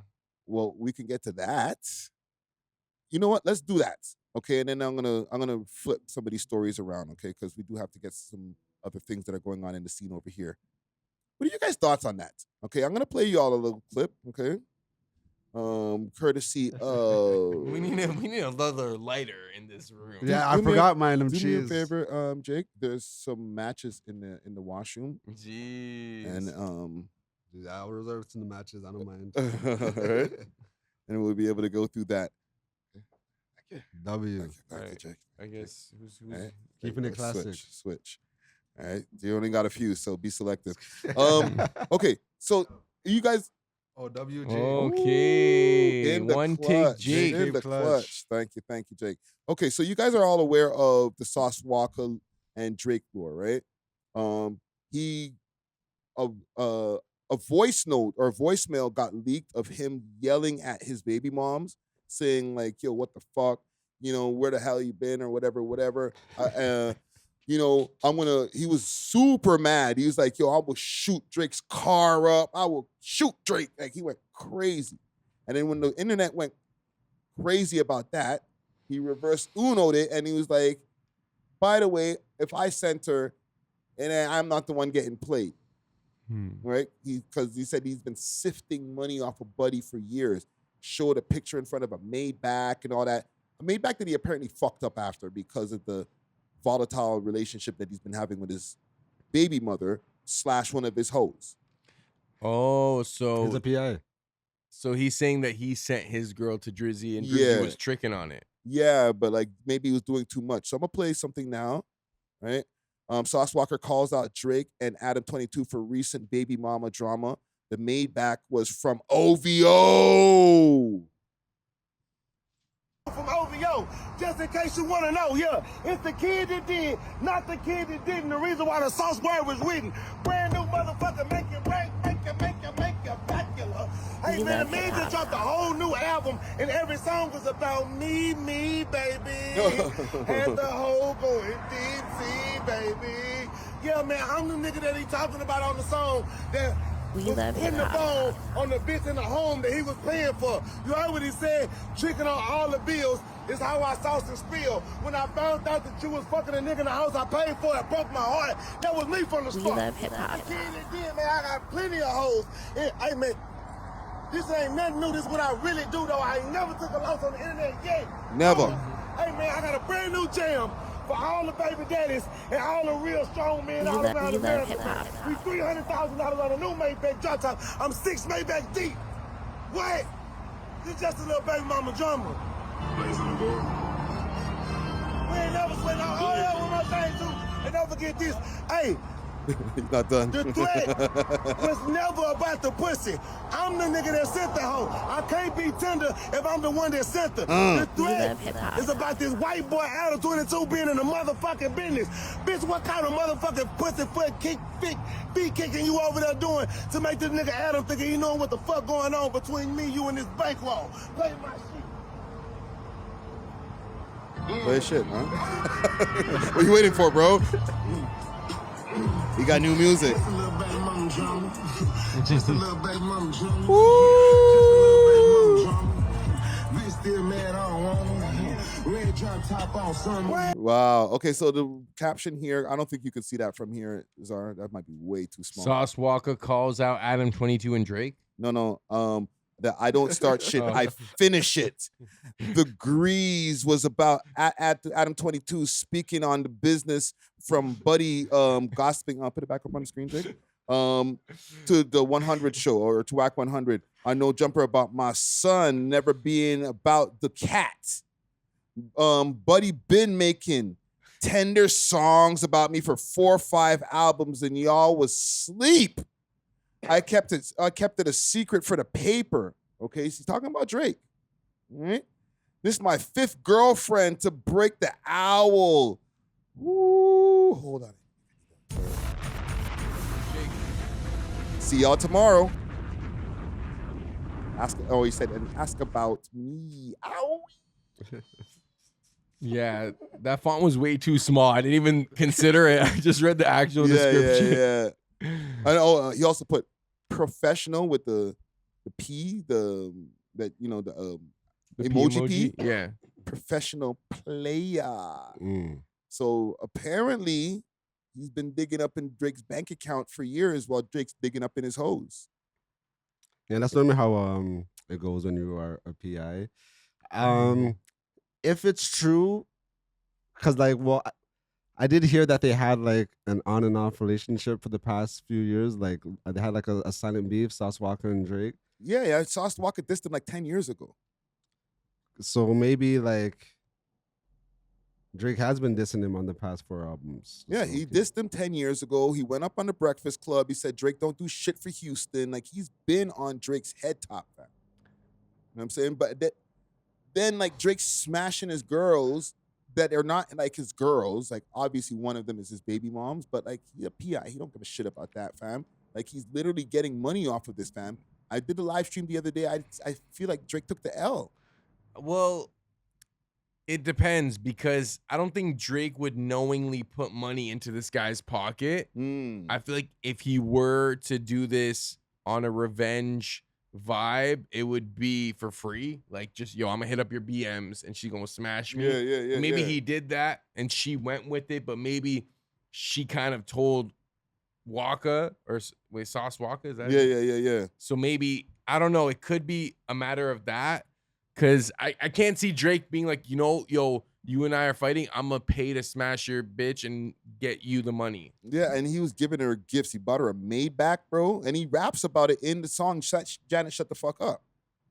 Right? Like about how like he was kind of hurt about like this girl, like, I'm spending bread on you, I'm giving you my time, and then you're going and going back to Buddy and paying his rent and shit like that. Like, it doesn't sound like, I fucked your bitch. There was one of those bars. It was why am I investing my time in some chick that's down with the ops? It's like you betrayed me. Yes. So to me, I know the Drake Glazers, Academic did a whole stream and he was like, yo, Drake, you a dog. Oh my God. No, yes, you're a dog, but like, fam, like you're literally tricking. What's wrong with it? Nothing's wrong with it unless the pimp is the guy who's dissed you on tracks for years. But I don't know. Some people like their pettiness is different. Whereas like, I'm a fund your lifestyle, and then anytime I decide I'm just gonna end, I'm gonna end it. Like I'm gonna decide when your lights are off, type shit. Sounds good. Do you feel like the BM in question here might have actually fallen for Drake because she saw the lifestyle where it's like, okay, yeah, he's tricking on me, but like she posted Sauce Walka's bank account. Yeah. And he only had like 3,800 in there. In his bank account. Yeah, in his checkings account. He's a pimp, bro. And he had like $18,000 owed on a loan, and like he didn't have that much savings. So like, Okay, and she but- was dissing him. So it's like maybe she probably respects Drake more for the lifestyle. He's a billionaire. I don't like that because me, I'm a man. I have 3 different bank accounts. You know what I mean? Yes. So if you screenshot one of my accounts and it says certain, that doesn't mean that my rest of the account don't say that. That doesn't mean I don't have cash. Like, yes. like I don't feel like Sauce Walka is broke. Crypto. But I don't think he's even remotely close to how rich Drake is. No question. And a lot of girls will only leave their P's for a richer trick. For a rich trick or a richer P or a better program. Well, I guess Drake would put her on some sort of program. It might not be like, yo, you got to sell box, but it'll be like, I'll put you in a friggin' penthouse, which he did. So she's banking on Drake's gonna make her his girlfriend.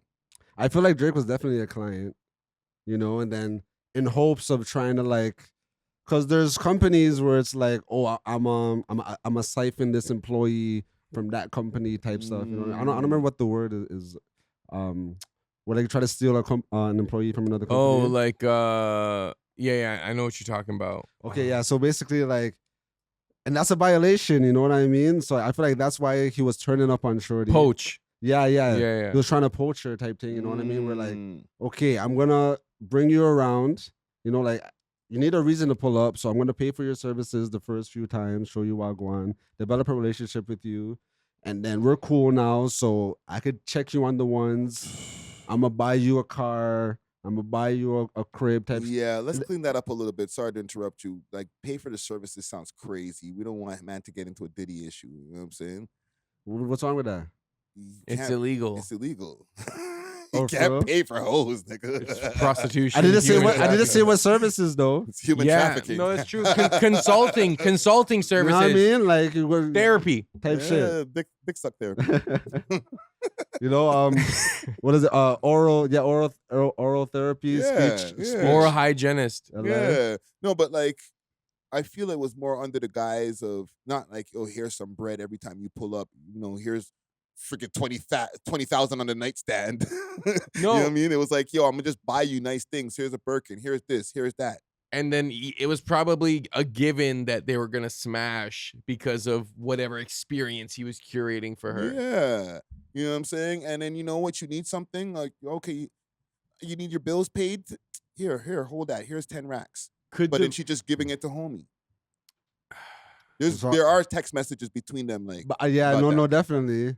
And I feel like Sauce Walka didn't even want this to come out. It was a shorty that leaked this. Mm-hmm. And he did get pissed off at her. So maybe Drake was pulling her away from him. And he's like, yo, fam, like, this is one of my hoes. This is my moneymaker. This is my moneymaker, bro. You just trying to fuck her and love her and shit. Like, bro, give my money back, bro. You know what I'm saying? So he started barking on her like pimps do to their hoes. And she leaked it. Damn, but do you think her loyalty is still with Walka? No, her loyalty's with nobody. She's a defective hoe. Like he's gonna lose that one. Yeah, but he at this point. Yes, but it wouldn't have been like if he didn't send her to Drake. You can't be tender if you sent her. I love that. That's a great line. Yeah, that is a great line. And you know, I guess there was that one moment where he was pissed. But is that a W or L for Drake? Let me know. I've already said L. All right, Drake, I'm just trying to keep it as real as I can, but let me know what you guys think. Is what a W? This whole interaction, like, it's a drop in the bucket for a man like Drake to get her a maid back and shit like that. That's why, like, I don't think it's either. You know what I mean? I don't think like, oh, like I rate him so much, like I love Drake. You know what I mean? But I also don't think I didn't look at him weird. But I just think that like, he's just smashing bitches. Yeah, the man, I'm like, the man's always dealing with some next nigga shot or whatever, you know? But like, I don't think there's anything wrong with tricking, you know, especially if you have beer bread. I'm not talking about that. The fact that his op, this guy who's been on him for this long, has been able to get money from sending a hoe over there to him. Is that a W or L? Okay. I don't think this is disrespectful to ask. You could bleep the name if you want. Okay, I'm not even gonna say the name. Okay, thank you. But over there, on the other network, there's OnlyFans girl them over there. There's probably girl them over there that be selling box and stuff. You know what I mean? Like, you would have just paid them like, I don't know what they charge, probably like $50 to $75 just to get known from them one time. Just This guy's like, really lowballing. Not if they were gonna give the money to one of the other hosts. I wouldn't care. I'd be like, yo, I had your shot.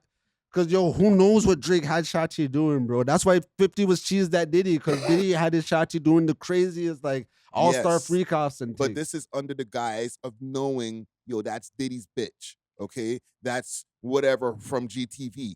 I don't think Drake knew that, and he found out later, and that's why he put it in the bars. Like he was heard about it. You're like, yo, you're sending your money to this guy who I don't fuck with. Yeah, like if Diddy was doing that and then she was giving her money to 50, it wouldn't hit the same. Like the power dynamics totally shift. And I think And it's different if the man doesn't know. and he finds out later. If he knows already, like, yeah, I'm just giving her the bread and Sauce is getting You're some of that. amped. Your hoe has one of the friggin' richest clients that you could have. No, I'm saying the other way around from Drake's perspective. Like, if he knows that the money's automatically part of it's going to Sauce, he's just like, whatever.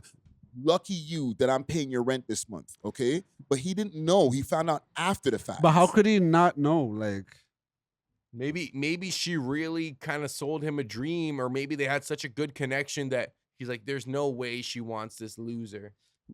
His name probably never even came up, and it got exposed now that like he mentioned it in the bars. I think it's L's. No, I just feel like Drake sees everything on the gram and shit. So how could he not know that she's associated with this nigga? Did they ever post together? He posted with his next chick, this redhead chick. But that's his BM. Like, you don't. The other redhead chick is his BM too. If you put Sauce Walka, and I did this the other day because I follow his other BM, the redhead chick. Okay, another OF model, right? You know, Zara already exposed me. You put in Sauce Walka, baby mom. Oh, she doesn't even come up? Or right. One take, Jake, if you could put this up on the screen. Watch this. This is what comes up now because of the interaction. These are new. This is what pops up usually. Okay? If I go down the Google, it's this. It's her all the time. Anytime I see this. All this other new stuff with the brunette chick, it's all related to Drake. Because of the new thumbnails. So you think he really got played like that? Well, if nobody knew that was his thing, everybody's focused on the big butt redhead thing. There's like that's Sauce baby mom. Fam, he didn't even know that he was sending money to Sauce Walka, the man who made a garbage diss song, by the way, but dissed him, fam. Nah, I feel like he's just trying to.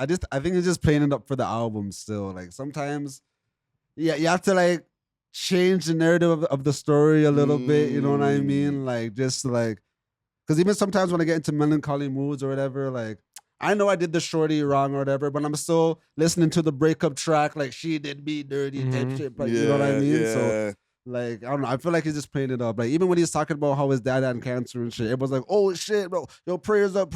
And his pops is like, oh no, I beat that shit like 10 years ago. Dog. Yeah, but you never really beat cancer. Yeah, no, of course. And I'm still like, I wish health on everybody. But it's like, sometimes you just like, to present the show, you know, you have to kind of like play it up a little bit. Yeah, for TV. So you're saying not an L for Drake? Nah, not at all, bro. I mean, I'm pro, you know me, I'm pro tricking. I'm not. I don't have no problem with the tricking either. I don't care what like people do whatever they want with their bread. I'm pro tricking. I'm an ops as well.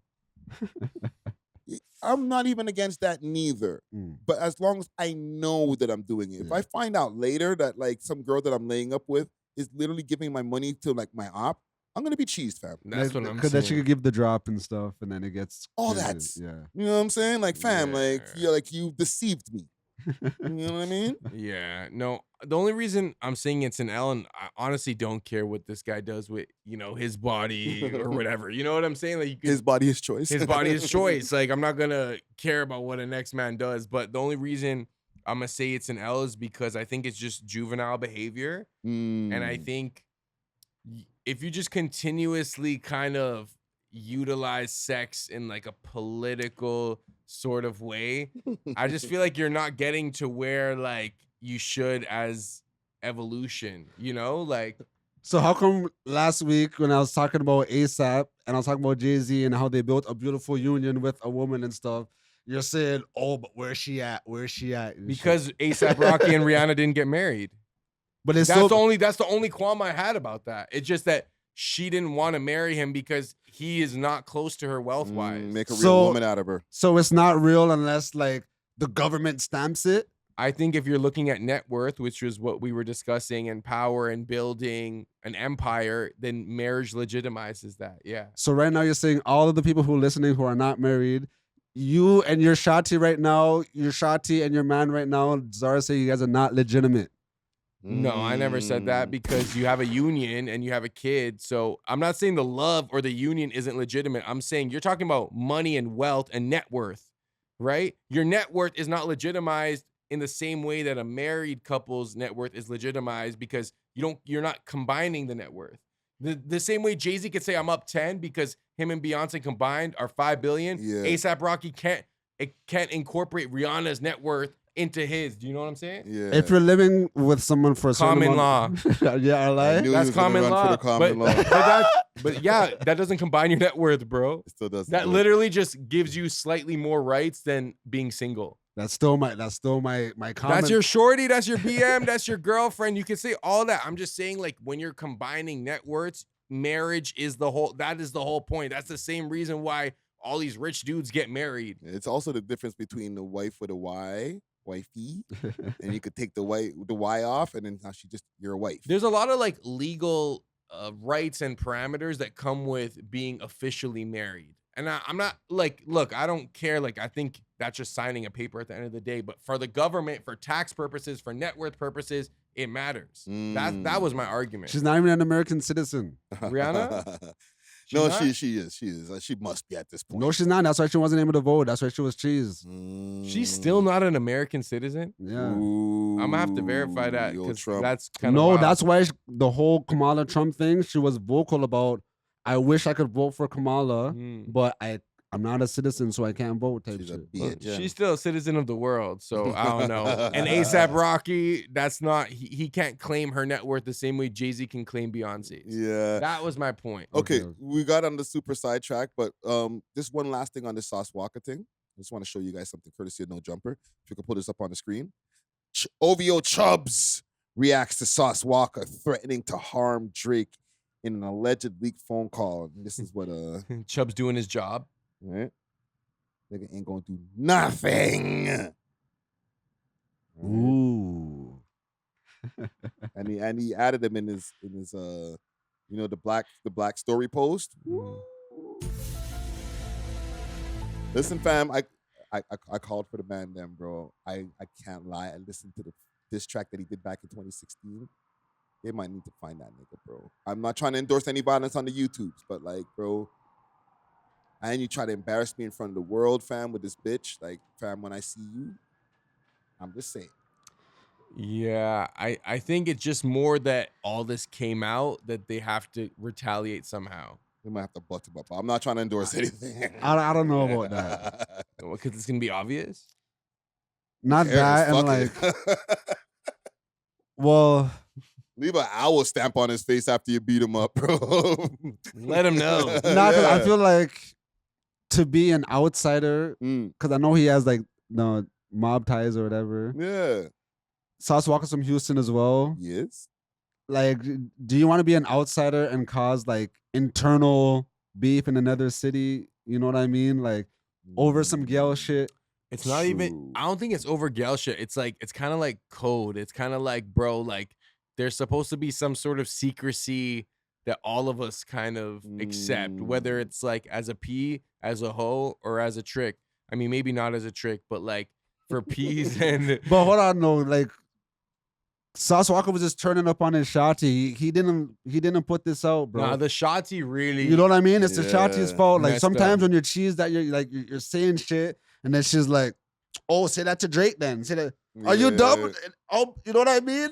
I'll shoot Drake. You know what I mean? And I would shoot up his car. Type shit. I think in the process of crazy. defending himself, he kind of like said too much. Yeah. Cause like but like she was setting in as soon as she recorded, she's like, "Oh, you weren't saying this when you were beating me." Yeah, she's You know what I catch mean? him slipping. Yeah, she started going crazy, like try to set him up and shit. So like, Yeah. like the shorty is the tricky one here. Like, Yeah, real talk. Wow, Drizzy and Sauce Walka, both of y'all got played by this chick. see, and then now like let's say, Chubbs or like OVO mans versus like Houston mans, and then Mob Ties man get like if this gets blown out of proportion over a big booty thing. You- And in the end of the day, she's still Sauce's chick because they got a kid.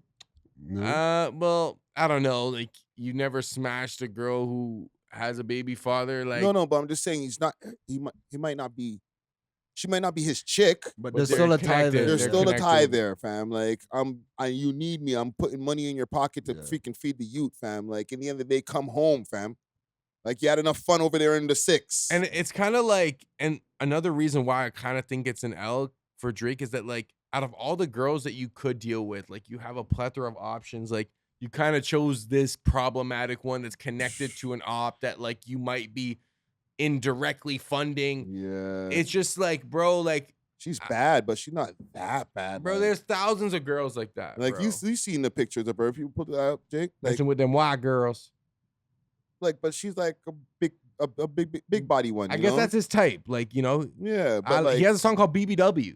but fam, like, you could get those in your sleep, fam. Like, why have to deal with the one that your op freaking one impregnated and two is pimping? That's what the juvenile aspect is for me, because it's kind of like your intentions are not to find some sort of like partner or union or mate. It's like you're still trying to like it's power dynamics, bro. I feel like he just wants to fuck his ops shorties, bro. Like anytime you hear about Drake and the Shotty, it's connected to like a nigga he doesn't like, bro. But he didn't know. Bro, I feel like he had to have known, bro. Yeah. Okay. Listen. But why would you fund your op?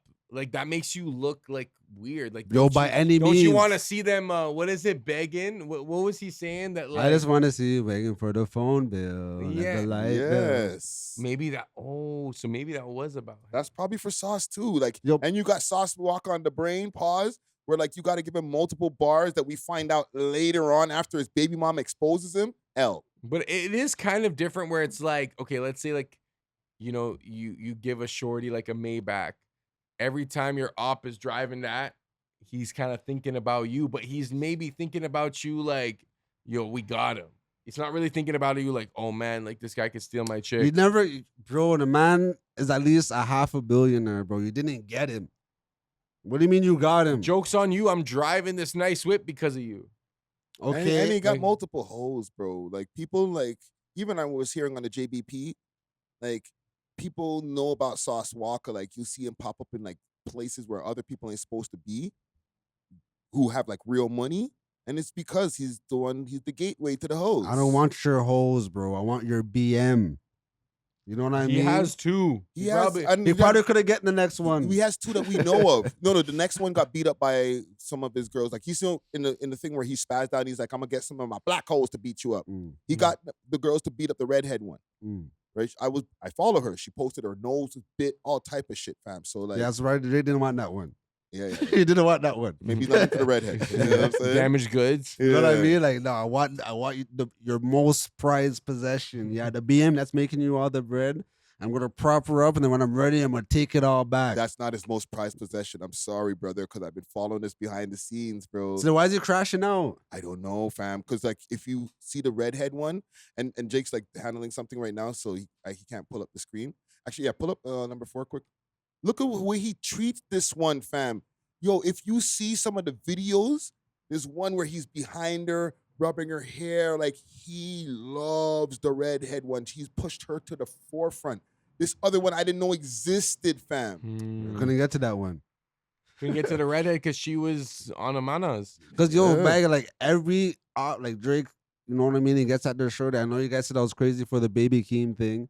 You know what I mean? But like every person, there's always some theory of like, yo, and the man fuck my bitch. But it's never like, yo, like he smashed the girl and then the guy he was trying to get at made money off it. It's never been that, except in this situation, allegedly. Yeah, he's just taking their girlfriends. Like, yeah, bruh. that's sick. Like, yo, like, I'm gonna take your girl. Like, that's just some play of shit. You know what I'm saying? But like, I'm gonna pay you to smash your girl. Okay, like, so the shorty that was married to the guy for 8 years, how do you think she got to the studio? You don't think Broski had to invest into her to get the man? paid for the flight. The man did flew her husband, out. but did the husband make any money off that? he flew both of them out. He flew. Okay, so he You got a know- little trip. He got a little trip. You know what I mean? So like, yo, and the man will like, he will. I feel like he's the kind of guy that will like Go the extra mile. type shit. Okay, in the It's like, movie, tell your boyfriend to hold this 20K. You'll be fine with me. Type shit. in the movie Tenet, the man had to get to his op, but like he used the shorty to get to the op or whatever, right? But like before he smashed the shorty, he had to play buddy with his op type shit, get friendly with the enemies type shit. So I feel like he's the type of man where like he'll put some bread in your pocket to complete the objective, you know? Yeah, I could see that. It's kind of like, what, you want 30K, brother? Like, is that gonna make you feel good? Like, take it, bro. Yeah. Well, listen, man. I think we beat this topic to death, right? Salute to Drizzy Drake. I'm gonna skip the Birdman owns Drake's masters. I'll save that for my live stream tomorrow. Because there's like a video. I need to verify that because it's just posted on one place. But I want to bring up why I was playing. We're getting to the point now. We talked about the Sauce Walka. Somebody took a L in that one. Now we're getting to the point why I was playing some of that music in the beginning. Queen, another one, Bite the Dust, right? People are taking losses right now, okay? Big salute to Marlon Palmer. I want to give a quick minute to give a shout out to Exotic Hot Pots, Canada's loudest brand. From high-grade strains to authentic grabber and all the rolling essentials, Exotic Hot Pots is about elevating your smoking session in true 5-star fashion. If you want delivery, make sure to hit them up on their Instagram page, Exotic Hot Pot, and let them know that the We Love Hip Hop crew sent you. Big salute to the sponsors. Cheer! And big salute to Alicia. And big salute to Certified Drew. Celebrity Drew. Celebrity Drew, my bad. Hold on, though. He didn't announce nothing yet. Now, Celebrity Drew's good. He's still good? Yeah. Safe. You safe? I spoke to him. Okay. So let me find the post. Like, I'm good, brother. I posted a selfie and shit. Nah, the man's lit. He's at the studio right now. Right. So I'm gonna go to that dude McFly's page, and I'm gonna need your assistance here, DJ Czar, with the good reading. All right. Can I read this one? Yeah. Are you gonna do it in a Marlon Palmer-esque voice? No. I just want actually. All right, no, you do it, yo. Yeah, this is for your revenge. That's for my revenge. No. I just want to contribute. You know what I mean? Go ahead. After an incredible 2.5-year journey. It was only 2.5 years? Yeah. Okay, wow, damn. I want to share that I will no longer be part of a morning show host of Flow 98.7 moving forward. I am deeply grateful to every listener who tuned in each morning, called in, engaged with the show, and made our time together so special. Being welcomed into your daily routine was a privilege that I never took for granted. Although I'm disappointed, although I'm sad, probably down bad, although I'm crying to my non-black girlfriend right now, I am very thankful for the opportunity and for the relationships and memories created along the way. To the listeners, all 5 of you, thank you for your support, your laughter, your conversations, and your loyalty over the past 2.5 years. You made every early morning worth it. I look forward to sharing what's next and staying connected with all of you. With gratitude, Marlon Palmer. Big salute to Marlon, man. Okay. So we saw that, right? We had our opinions in the group chat, and we will keep it nice today. Yeah, I know, like it is a, right? But I don't want to kick nobody while they're down. We also started wondering, like, is it going to be like him? Like, did they break up the morning show cast? And then we found out that Alicia also lost her, or I don't know if they lost their jobs or I guess they left, or I'm sorry, they got fired. Okay, so here's the post from her. I guess I'll read this one. DJ Czar. The answer is I am no longer on Flow again. LMAO, if you know, you know. Again? Yes, she was on the Flow 93.5 back in the day. She has a tendency on going back to keep reading, Czar. Ace and Marlon in the morning was a moment in Toronto history that I will forever be grateful for. As a radio girl, having a morning show was always a dream that I can now cross off the list. I'll always be thankful for the listeners' support from 93.5 days to 98.7 days. Y'all the real MVPs, sticking through the constant changes. Thank you to the guests that pulled up, the restaurants that filled our bellies, our interns, and all coworkers. That's it for now. Enjoy some BTS from the last 2 to 5 years. Okay, so I don't need to show the No, BTS. 2.5 years, pardon me. All right. There they are at the station. Salute to them, man. Here's the thing. I expected this, and not because I don't think they were doing a good job. I don't know what job they were doing. I don't listen to the show, respectfully, because I just don't listen to radio, right? This happens all the time. I hope Celebrity Drew is still going to be good over there, but I can feel a format change coming. Yeah. I could see that as well. And even I was saying in the group chat, like, it was a huge task.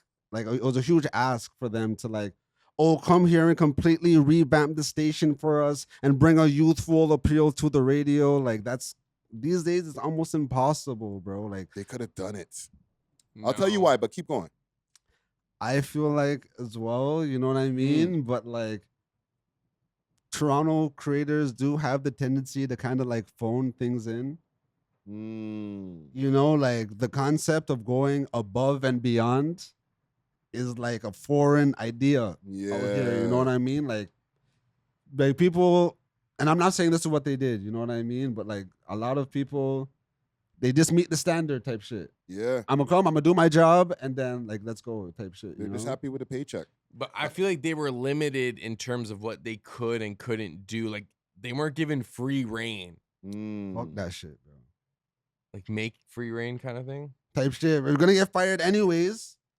Turn up while you can, bro. Maybe it wasn't their priority, either based on the pay grade or the fact that they both have their own ventures. I mean, Marlon is obviously invested in his podcast and his comedy career. Alicia, and he does a lot of hostings, Argonauts, and whatever she does. Yeah, so whatever she does. We know them for. This is the biggest thing we know them for. No. Chill. This is not the biggest thing we know Marlon Palmer for. No, and Alicia's very wrapped up in the sports world. So in the 2020s, what have they done that's bigger than this? Like Office Movers for Marlon. Yeah, bro.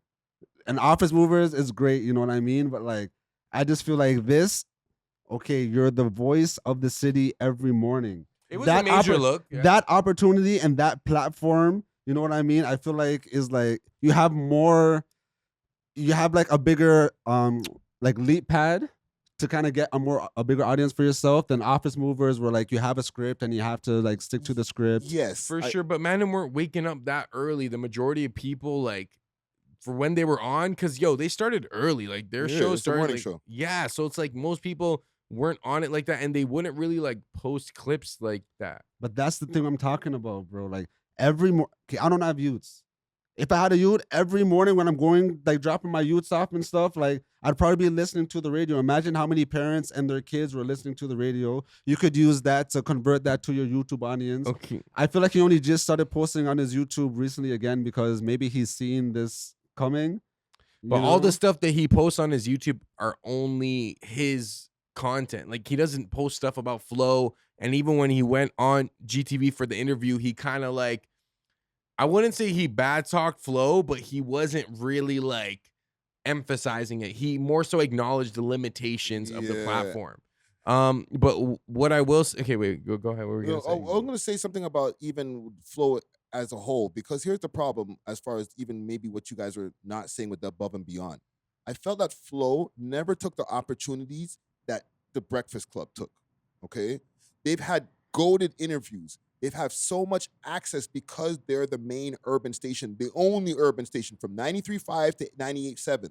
They never set up a camera, made the audio go from the freaking cameras, from their boards into the cameras and sync that, and then started putting out a YouTube clips. Their Flow 93 channel is Des, and they've had legends, and they don't have them uploaded. They had Kanye beating the table. That's not a YouTube clip.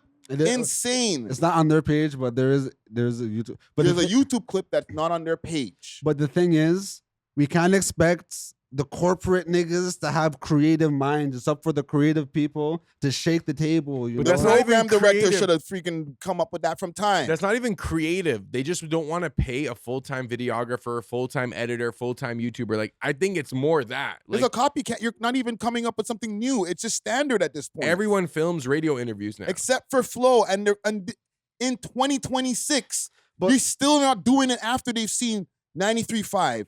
Sway in the Morning, the guys over Howard Stern, the LA Leakers. How many people film their interviews and get viral moments and then add extra viewership and listenership? So how come Marlon and Alicia wasn't doing it? Maybe they might have suggested it, and whoever's in charge. And that's what I'm saying. Like, if we were there, we would just do it. We just do it. You're the creator, cameras, fam. Like, we have the cameras. You know add what I value. mean? Yeah, I would have set up 3 cameras in there if I was the Flow. Like that's what I'm saying. Like DJ, sometimes, like, sure. Even like, okay, I know sometimes I go a little too crazy or whatever, but like, even if I'm like giving out certain awards and stuff, like that's just me trying to like, let me just try to push the needle a little bit while I'm in. Let me just try to do something like shake it up a little bit. Niggas they're like sticking to the script, bro. Yeah. And then like wondering like why nothing's changing. Yeah, I just think, and I don't know if they thought about that because maybe they might not even be caring about it like that. But to me, Flow never, as a whole, just don't even worry about Marlon and Alicia. This has been years Flow's been around, and they never took opportunity of all that golden content from before. Tory Lanez has the interview there. Friggin' Ricochet had a whole hip-hop show on there where he was interviewing mans in studio, and they were never YouTube videos. There were like little clips here and there, but they never focused on building up their YouTube channel. One of the reasons why we know the Breakfast Club is not because we listen to it. We're in Toronto. They had a little syndication here for like 2 seconds. But even the Breakfast Club, at first, they weren't posting on YouTube either. Yes. Charlemagne and those mans had to force them to, because it's like Breakfast Club was only posting on their website and shit. It's like, yo, are you guys slow? Are you guys, you know what I mean? And even to your point, right? At both of y'all points, or to your point, because you're saying those guys should just set it up themselves, right? We're not talking about Power 105. Yo, go film your shit. We're mentioning the Breakfast Club. That's one radio show. Exactly. There's multiple radio shows on Power 105, but the Breakfast Club, Charlemagne and them said, yo, we should be filming this shit and putting it on YouTube. Exactly. And now out of all those radio shows on iHeart and Power 105, the Breakfast Club is king because of the decisions that crew, the 3-man or 2-man and Angela Yee crew made at the time. Yeah, and let's think about it. Like, we're tapped into the culture. How many radio shows, like how many of their morning show episodes did you guys tune into? None. 2.5 years. We don't really, I mean, we wake up early like that, but we're not necessarily commuting at that time. But if they put every single episode on YouTube, maybe had clips of like, oh, the Great Canadian Debate, this, that, or like our interview, we would watch it. But or like, a topic that's a trending topic, run a clip from that on YouTube. I think a lot of the culture that's tapped in online aren't necessarily 9-to-5 job goers. Yes. So it's kind of like we never even got to feel the impact that they could have had. And because they're not stepping outside the box or doing more than what they're being paid for, it was just kind of like, yeah, I'm going to show up to work and I'm going to leave. I'm going to show up to work, I'm going to leave, maybe post a 1-2 clip. Look at the Breakfast Club now. Angela Yee, she's doing her own thing, right? And she's still on YouTube. It's not as good, but she's also has her own freaking podcast doing great. Envy got mad car shows, doing all this, doing $1 million deals and shit. Charlemagne, $200 million deal. And their shows on Netflix now. And it's live on Netflix. That's due to them taking advantage of the opportunity from early. And even just having the name and that platform, any artist that pulls up to the city, I'd be DMing them like, yo, you have to pull up to the radio station, da-da-da. We're going to do this, blah, blah, blah. Like, you'll be on the radio, and then we'll post it on YouTube later, and then we'll collab you on an Instagram post. Exactly. The fuck? A lot of people, I'm just going to show up, and we're going to talk about whatever, blah, blah, blah, and then go. Yeah, all our listeners from 6:30 a.m. to 9 a.m. will get to hear about your life. It's like, bro, how about after 9 a.m. or 8 a.m., you know? Like, let's do this. Okay, and we'll end this segment here. And because I didn't want to make this like, yo, like I fuck with them. You know what I mean? No matter how much we are kind of divided at the table. No, I rock him too. He's a great creator. You know what I mean? Like, I just be joking around. But as far as flow, all right, give me a camera right here. We just gave you guys a bunch of ideas. If any, if we get in there, if the We Love Hip Hop crew is able to do what we do here, have the music bed, play your tunes, get your advertising out of the way, already have cultural impact, we're going to put it on YouTube, fam. Okay? And I'll do you one better. We'll build up your Flow YouTube channel. Facts. You feel me? Facts. I'm just saying. Okay. We have to get to something that I saw. Breaking news. Breaking news. Jeez. Okay? Because this is like it's like the breakup episode, fam. People are breaking up, fam. Oh, mad. And now we have Adam 22 and Lena the Plug from the reports that I went live. Thank you, Zara. You made the suggestion, right? Mm-hmm. Saying that she filed for the divorce.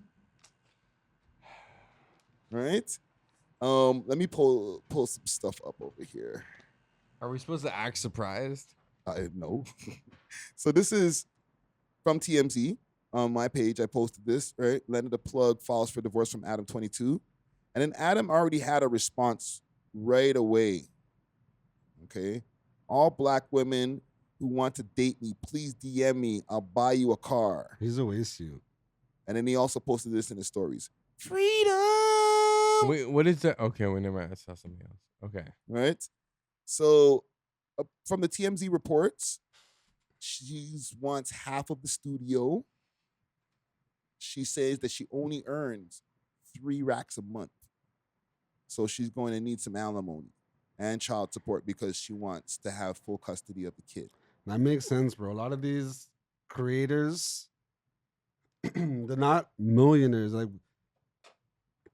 okay, imagine the mindset you have to be to like let your wife, the mother of your children, get blacked out, bro, to make a few $1 million. Like, you're not up.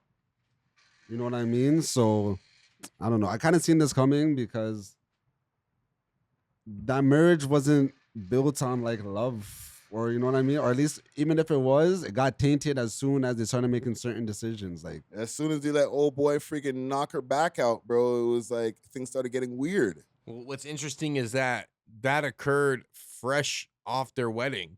Like, as soon as he legally tied it, I swear, like a couple months later, it was like the Jason Love scene. It was like almost like a wedding gift for her. Here's some Black D. Yeah, I guess. I don't know what I find interesting, because I remember Wack and his girl and Adam and Lena did this like crossover like episode one day, and she was complaining about like Adam as a person, as a man, like all he does is just watch YouTube, plays video games, fix anything. I'm the one who has to do everything, you know. Then she started doing more scenes with other dudes, and I feel like Adam been checked out. Like, I feel like you must not care about your wife that much if like you're cool with seeing her just get like blacked out or just not only blacked dudes. out. There's like white dudes that are knocking it down too, fam. I've seen she's probably like on her 4th, 5th scene that has nothing to do with Adam.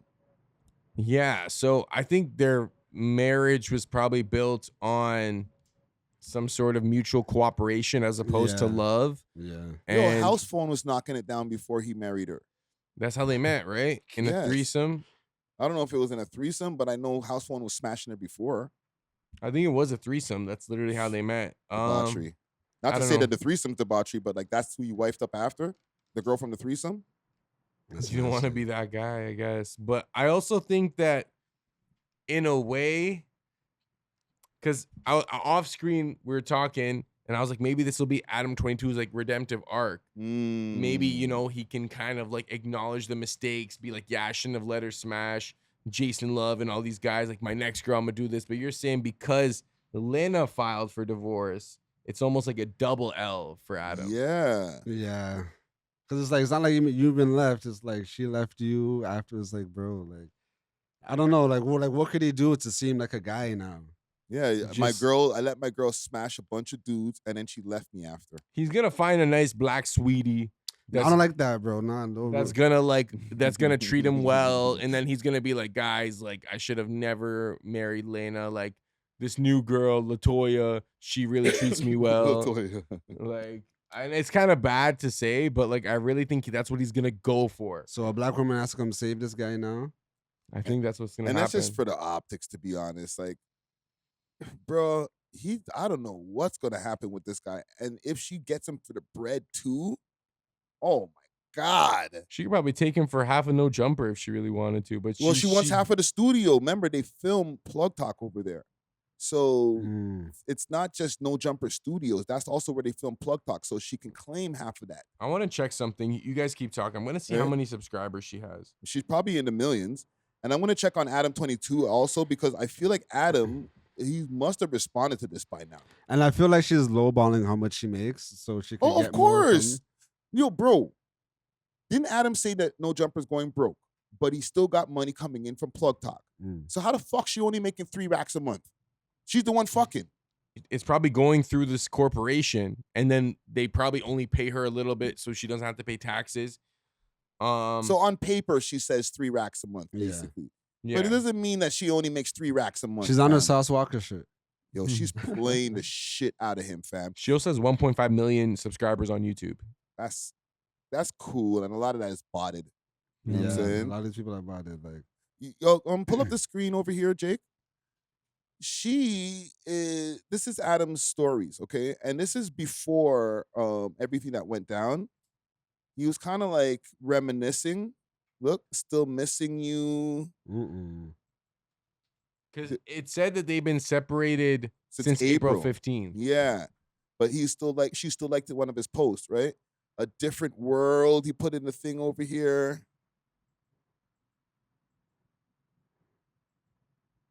And then he posted, this is from 5 hours ago, and then this is the most recent post. So he hasn't posted anything right now as we're recording this podcast, like Wednesday night. But he probably will respond by Thursday. You know what I'm saying? Like, while people are watching this, there will be an Adam 22 response. Because it's content, fam. It's crazy how when he does things related to his personal life, it just takes over the internet. Oh my God. I don't usually post no jumper related stuff, like when somebody's beating the shit out of each other or whatever, like most of the time. This, I had to post, fam. I was walking and I was like, oh, I got to post this like right now. Like that's like major news, fam. So like, what do you think he could do to like redeem himself?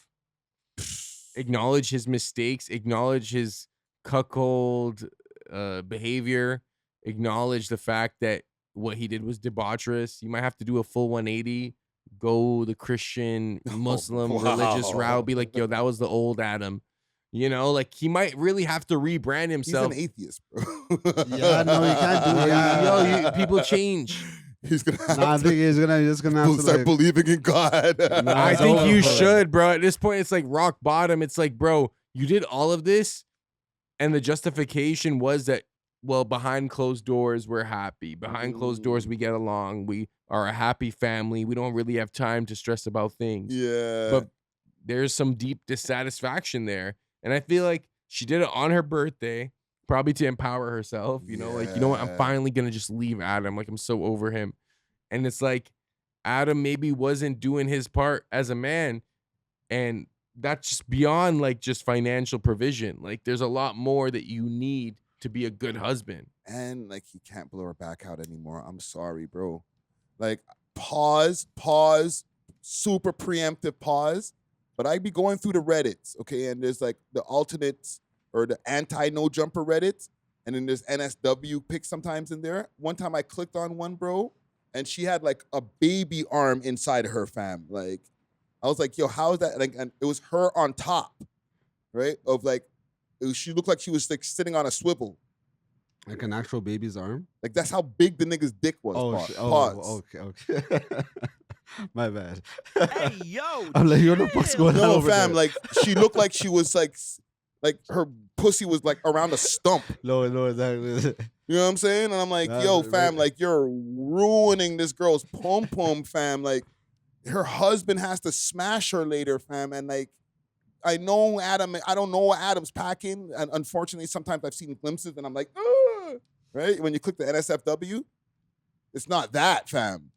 Ruined, ruined, bitch. I feel like Adam prefers smashing other girls too. Like, that's probably why he developed this whole show. Like, fam, of course, if your wife's pom-pom's ruined, fam. Even before that.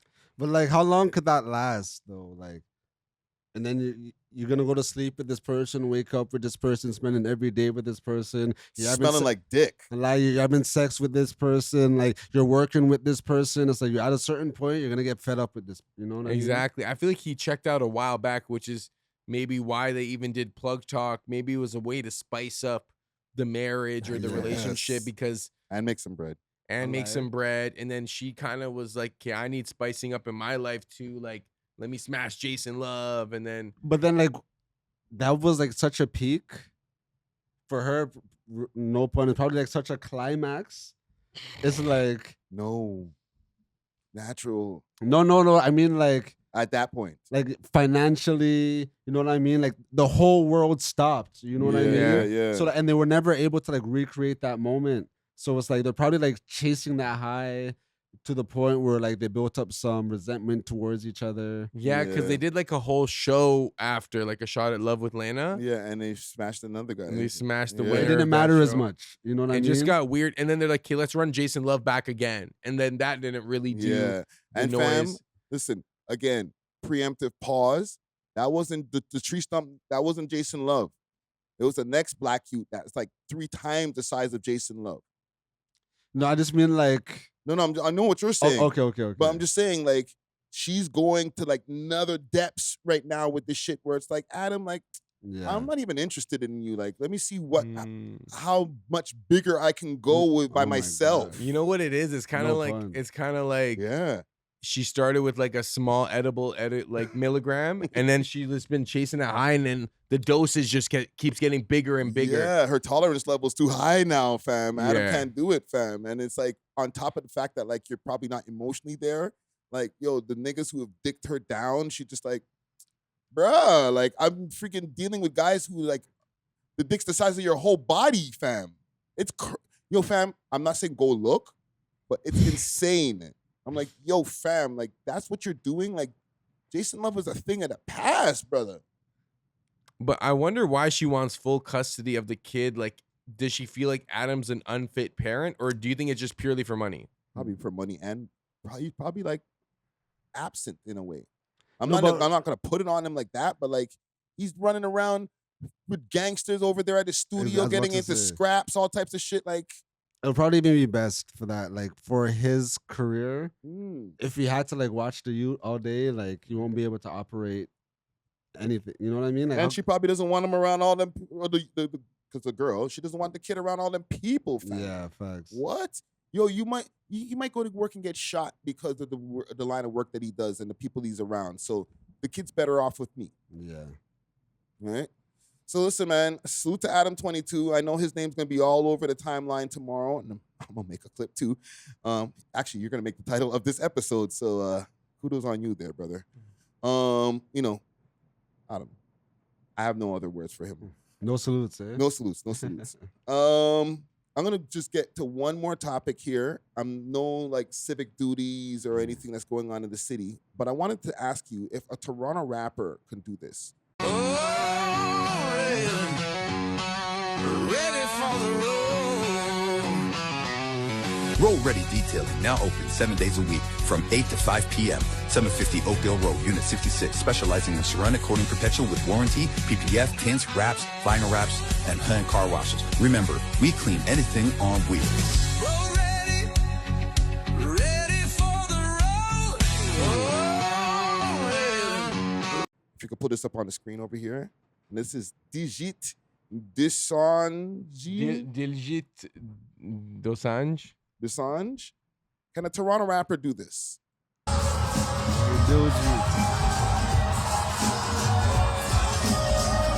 Wow, that's sick. We love hip hop. We love hip hop. Where is that? Molson Amphitheater? That's literally the Rogers Center. That's the Rogers Center? Yeah, because you see the CN Tower right there. So here's the thing. Did you say a Toronto artist? He's not a Toronto artist. No. Per So se. did you say could a Toronto artist do this? Is that what you asked? Yeah, can a Toronto artist do this? Because a Toronto artist did that. You're saying Drake? No, you said Toronto rapper, also Drake. Because he's technically not.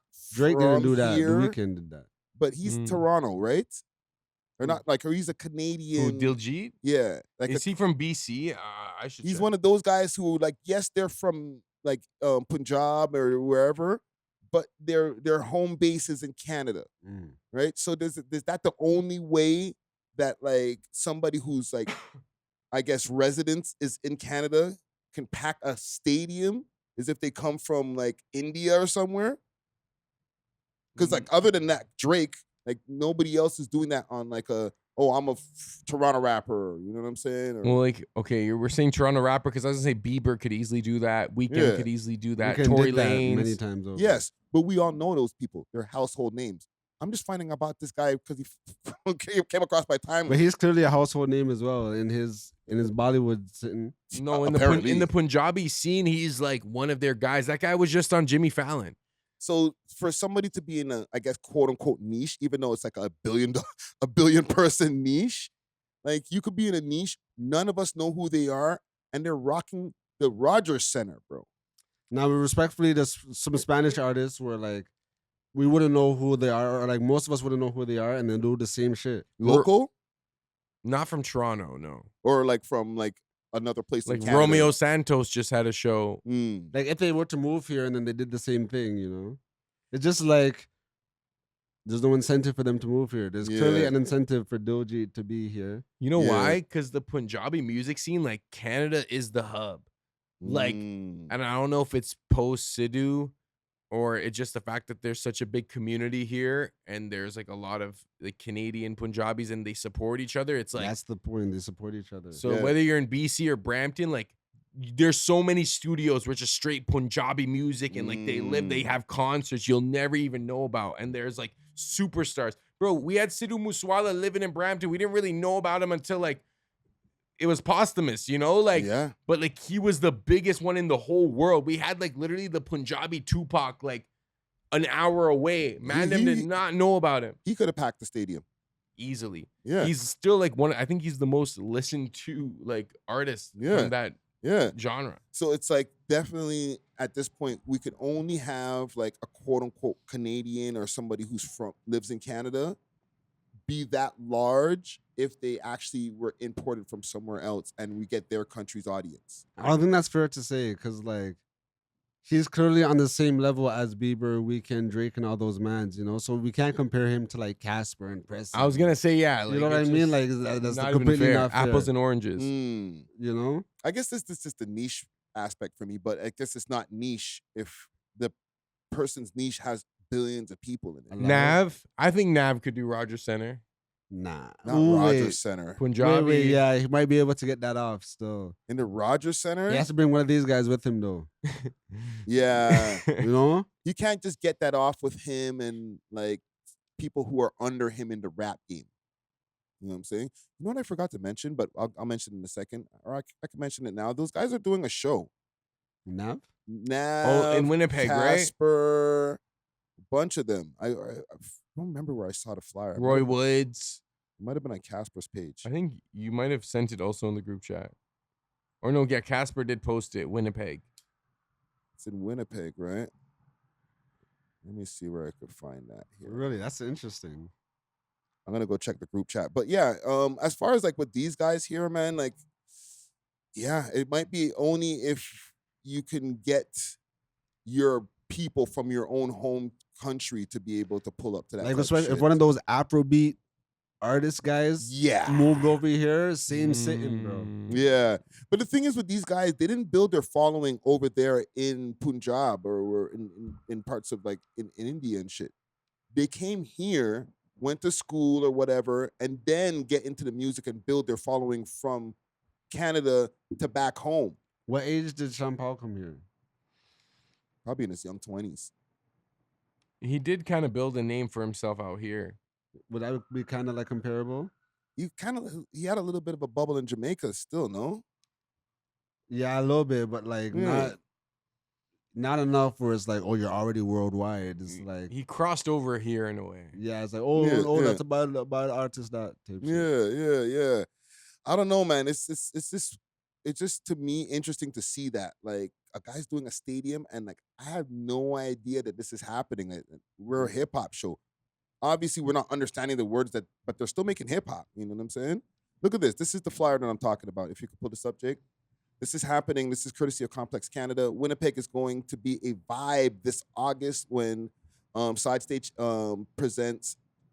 brings Summer Rap Festival to the city. All right, and they got Nav, The Baby, Casper TNG, Roy Woods, and more. Right? They got Nav as probably the headliner. The Baby, Casper TNG got his own page. That label's working. Yeah, Roy Woods. Mad. Who's this guy here? Paris played you?